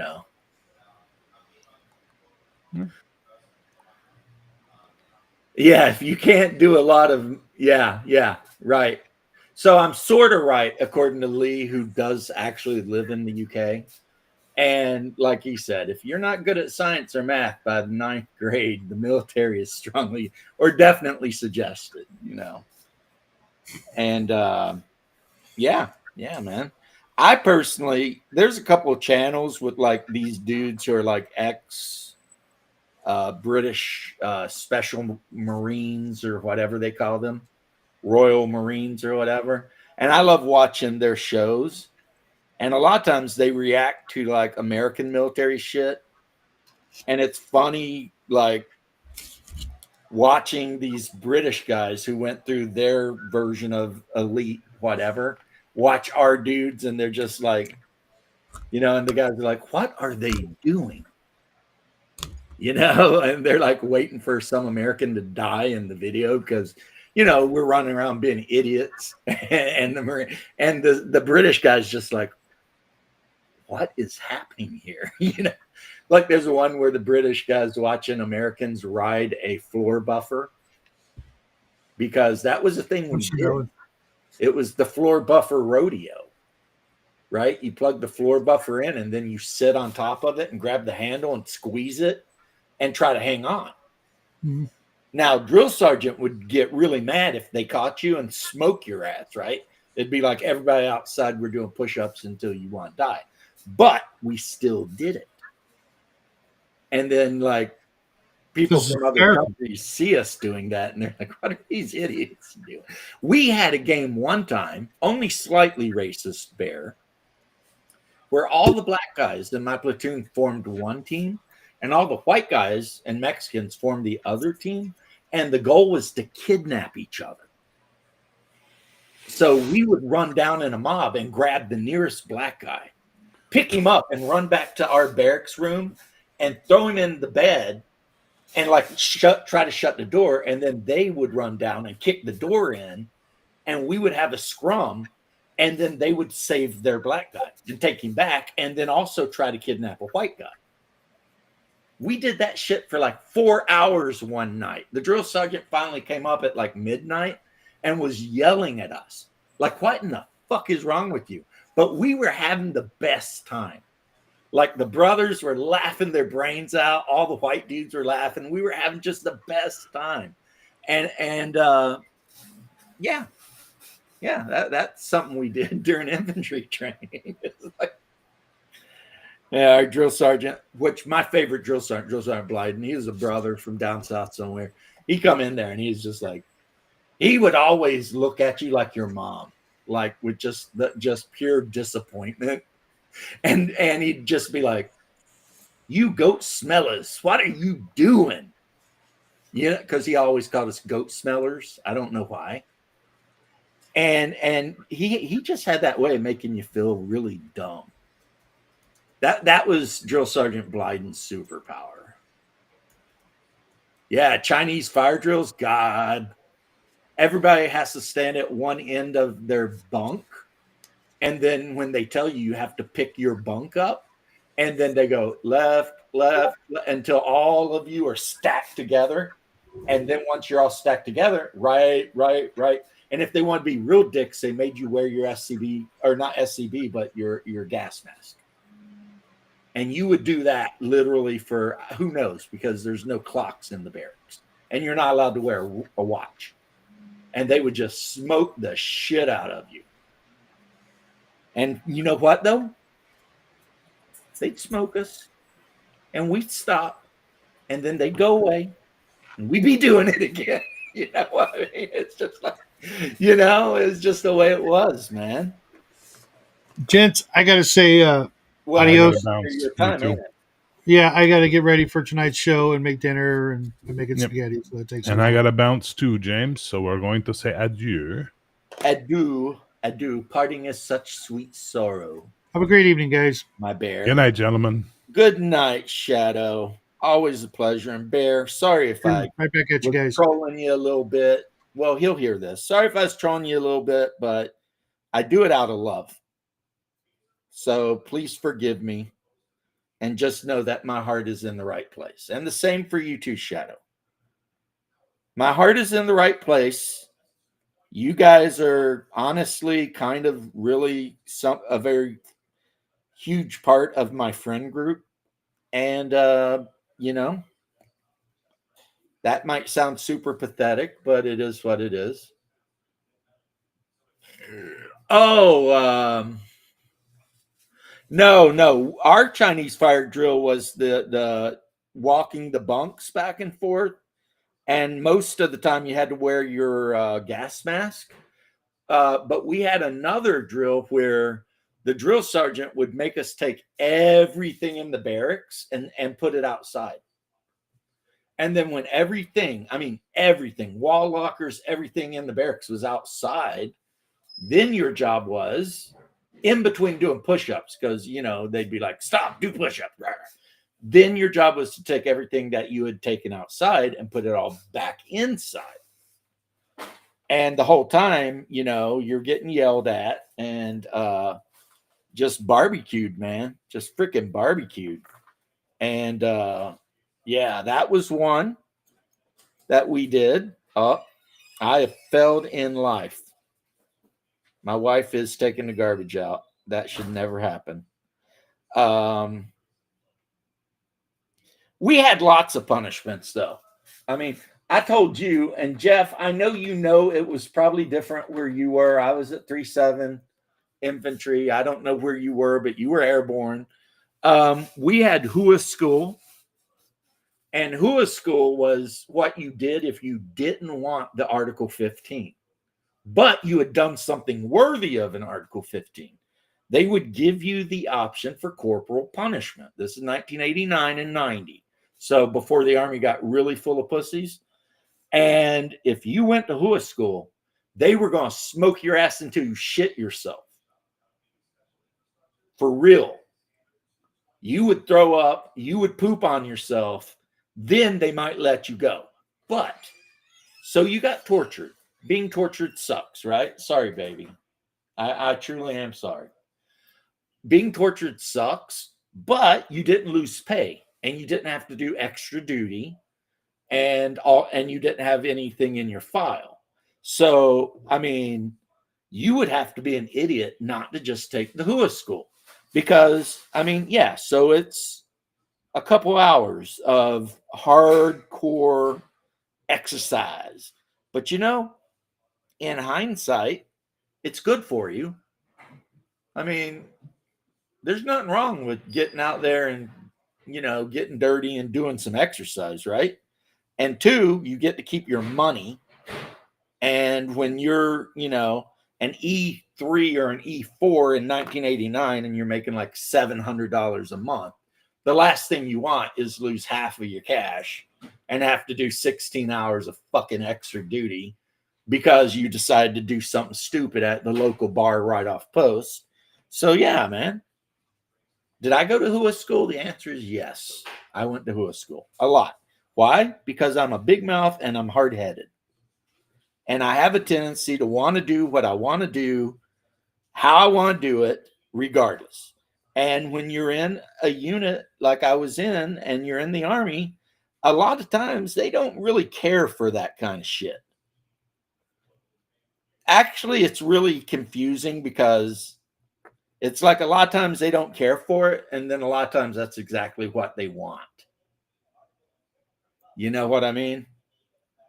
So it's finding that balance between being an independent thinker and a smart ass and not going so far that they decide you need to get smoked because you've done stupid shit.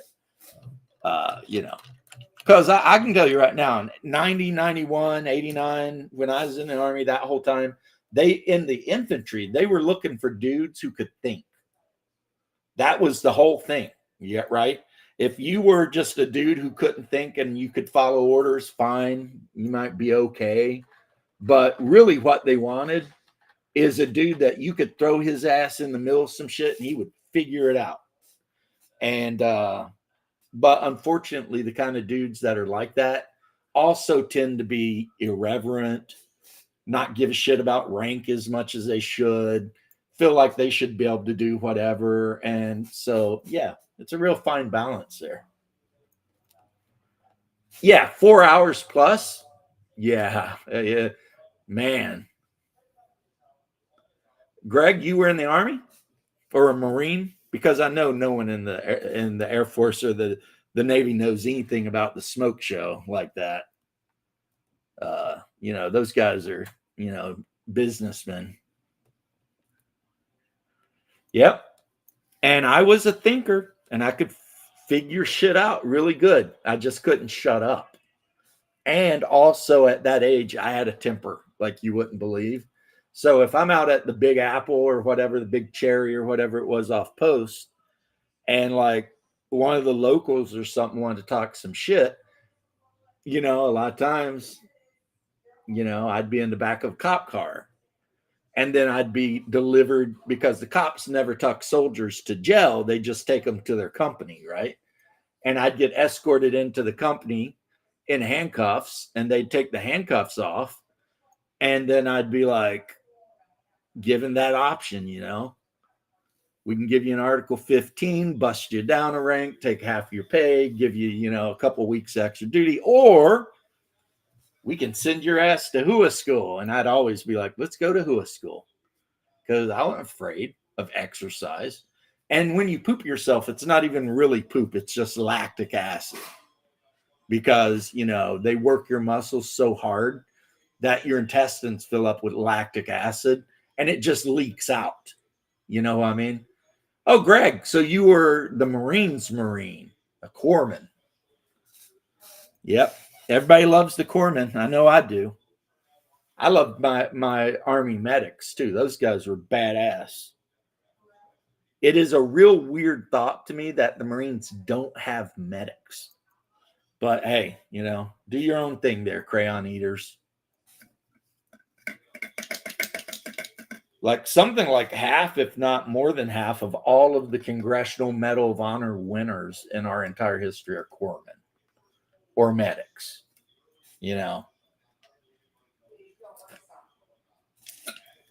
But hey, if you're willing to run through barbed wire and machine guns to save some stupid infantryman who got a couple rounds stuck in him, you deserve that medal if you survive it, even though most don't.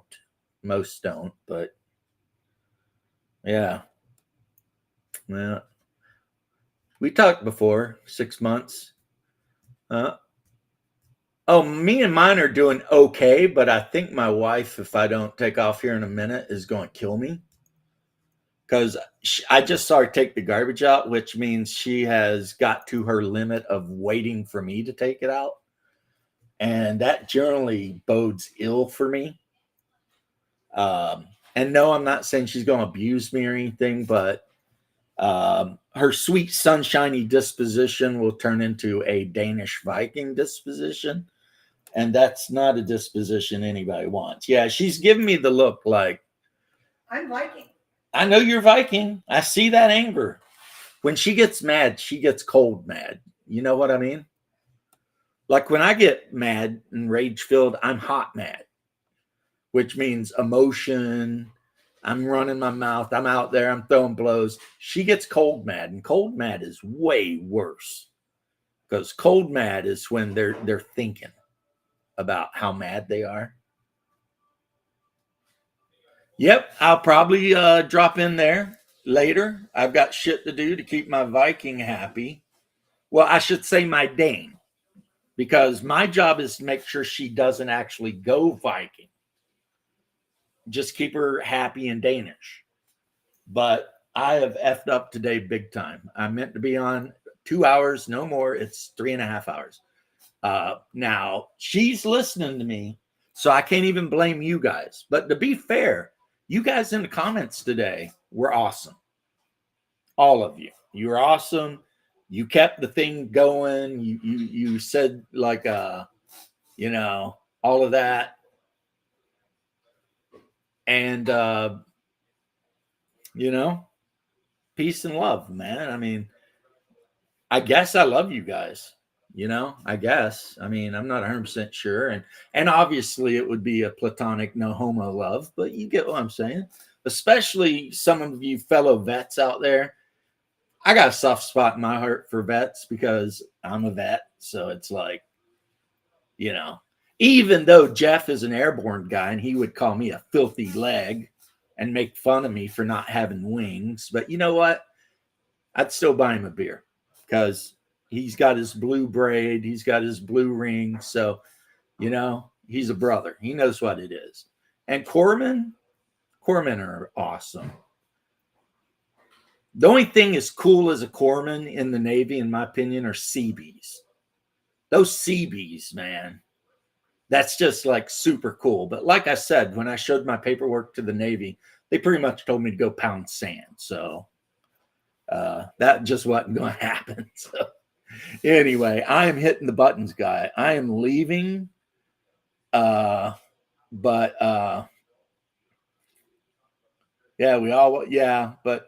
I've told you, Jeff, how envious, like deep down, I was so envious of airborne. I put in to go to airborne school so much, but for some reason, during 89 to 93, they were doing this push to get women through airborne school and shit like that. So like every spot was always full. And I'm not trying to be bitter or misogynistic, but I was always like, why do you need a female woman who's like a logistics person to be airborne? That makes no sense. But the Army was just starting to get more like whatever, you know? So I always thought the only one who needs to be airborne really is combat arms. If you're not combat arms, you probably don't need to be airborne. But hey, you know, I also think if you can't take a 24-foot ladder off of a fire truck, you shouldn't be a firefighter. And that's an opinion that gets me in trouble too in some locales. But peace and love, bros. It's been great. Thank you. Thank you. You know, this show is your show, not my show. I sit here and ramble. But without you guys, this wouldn't be shit. It'd just be me painting blood angels and pissing my wife.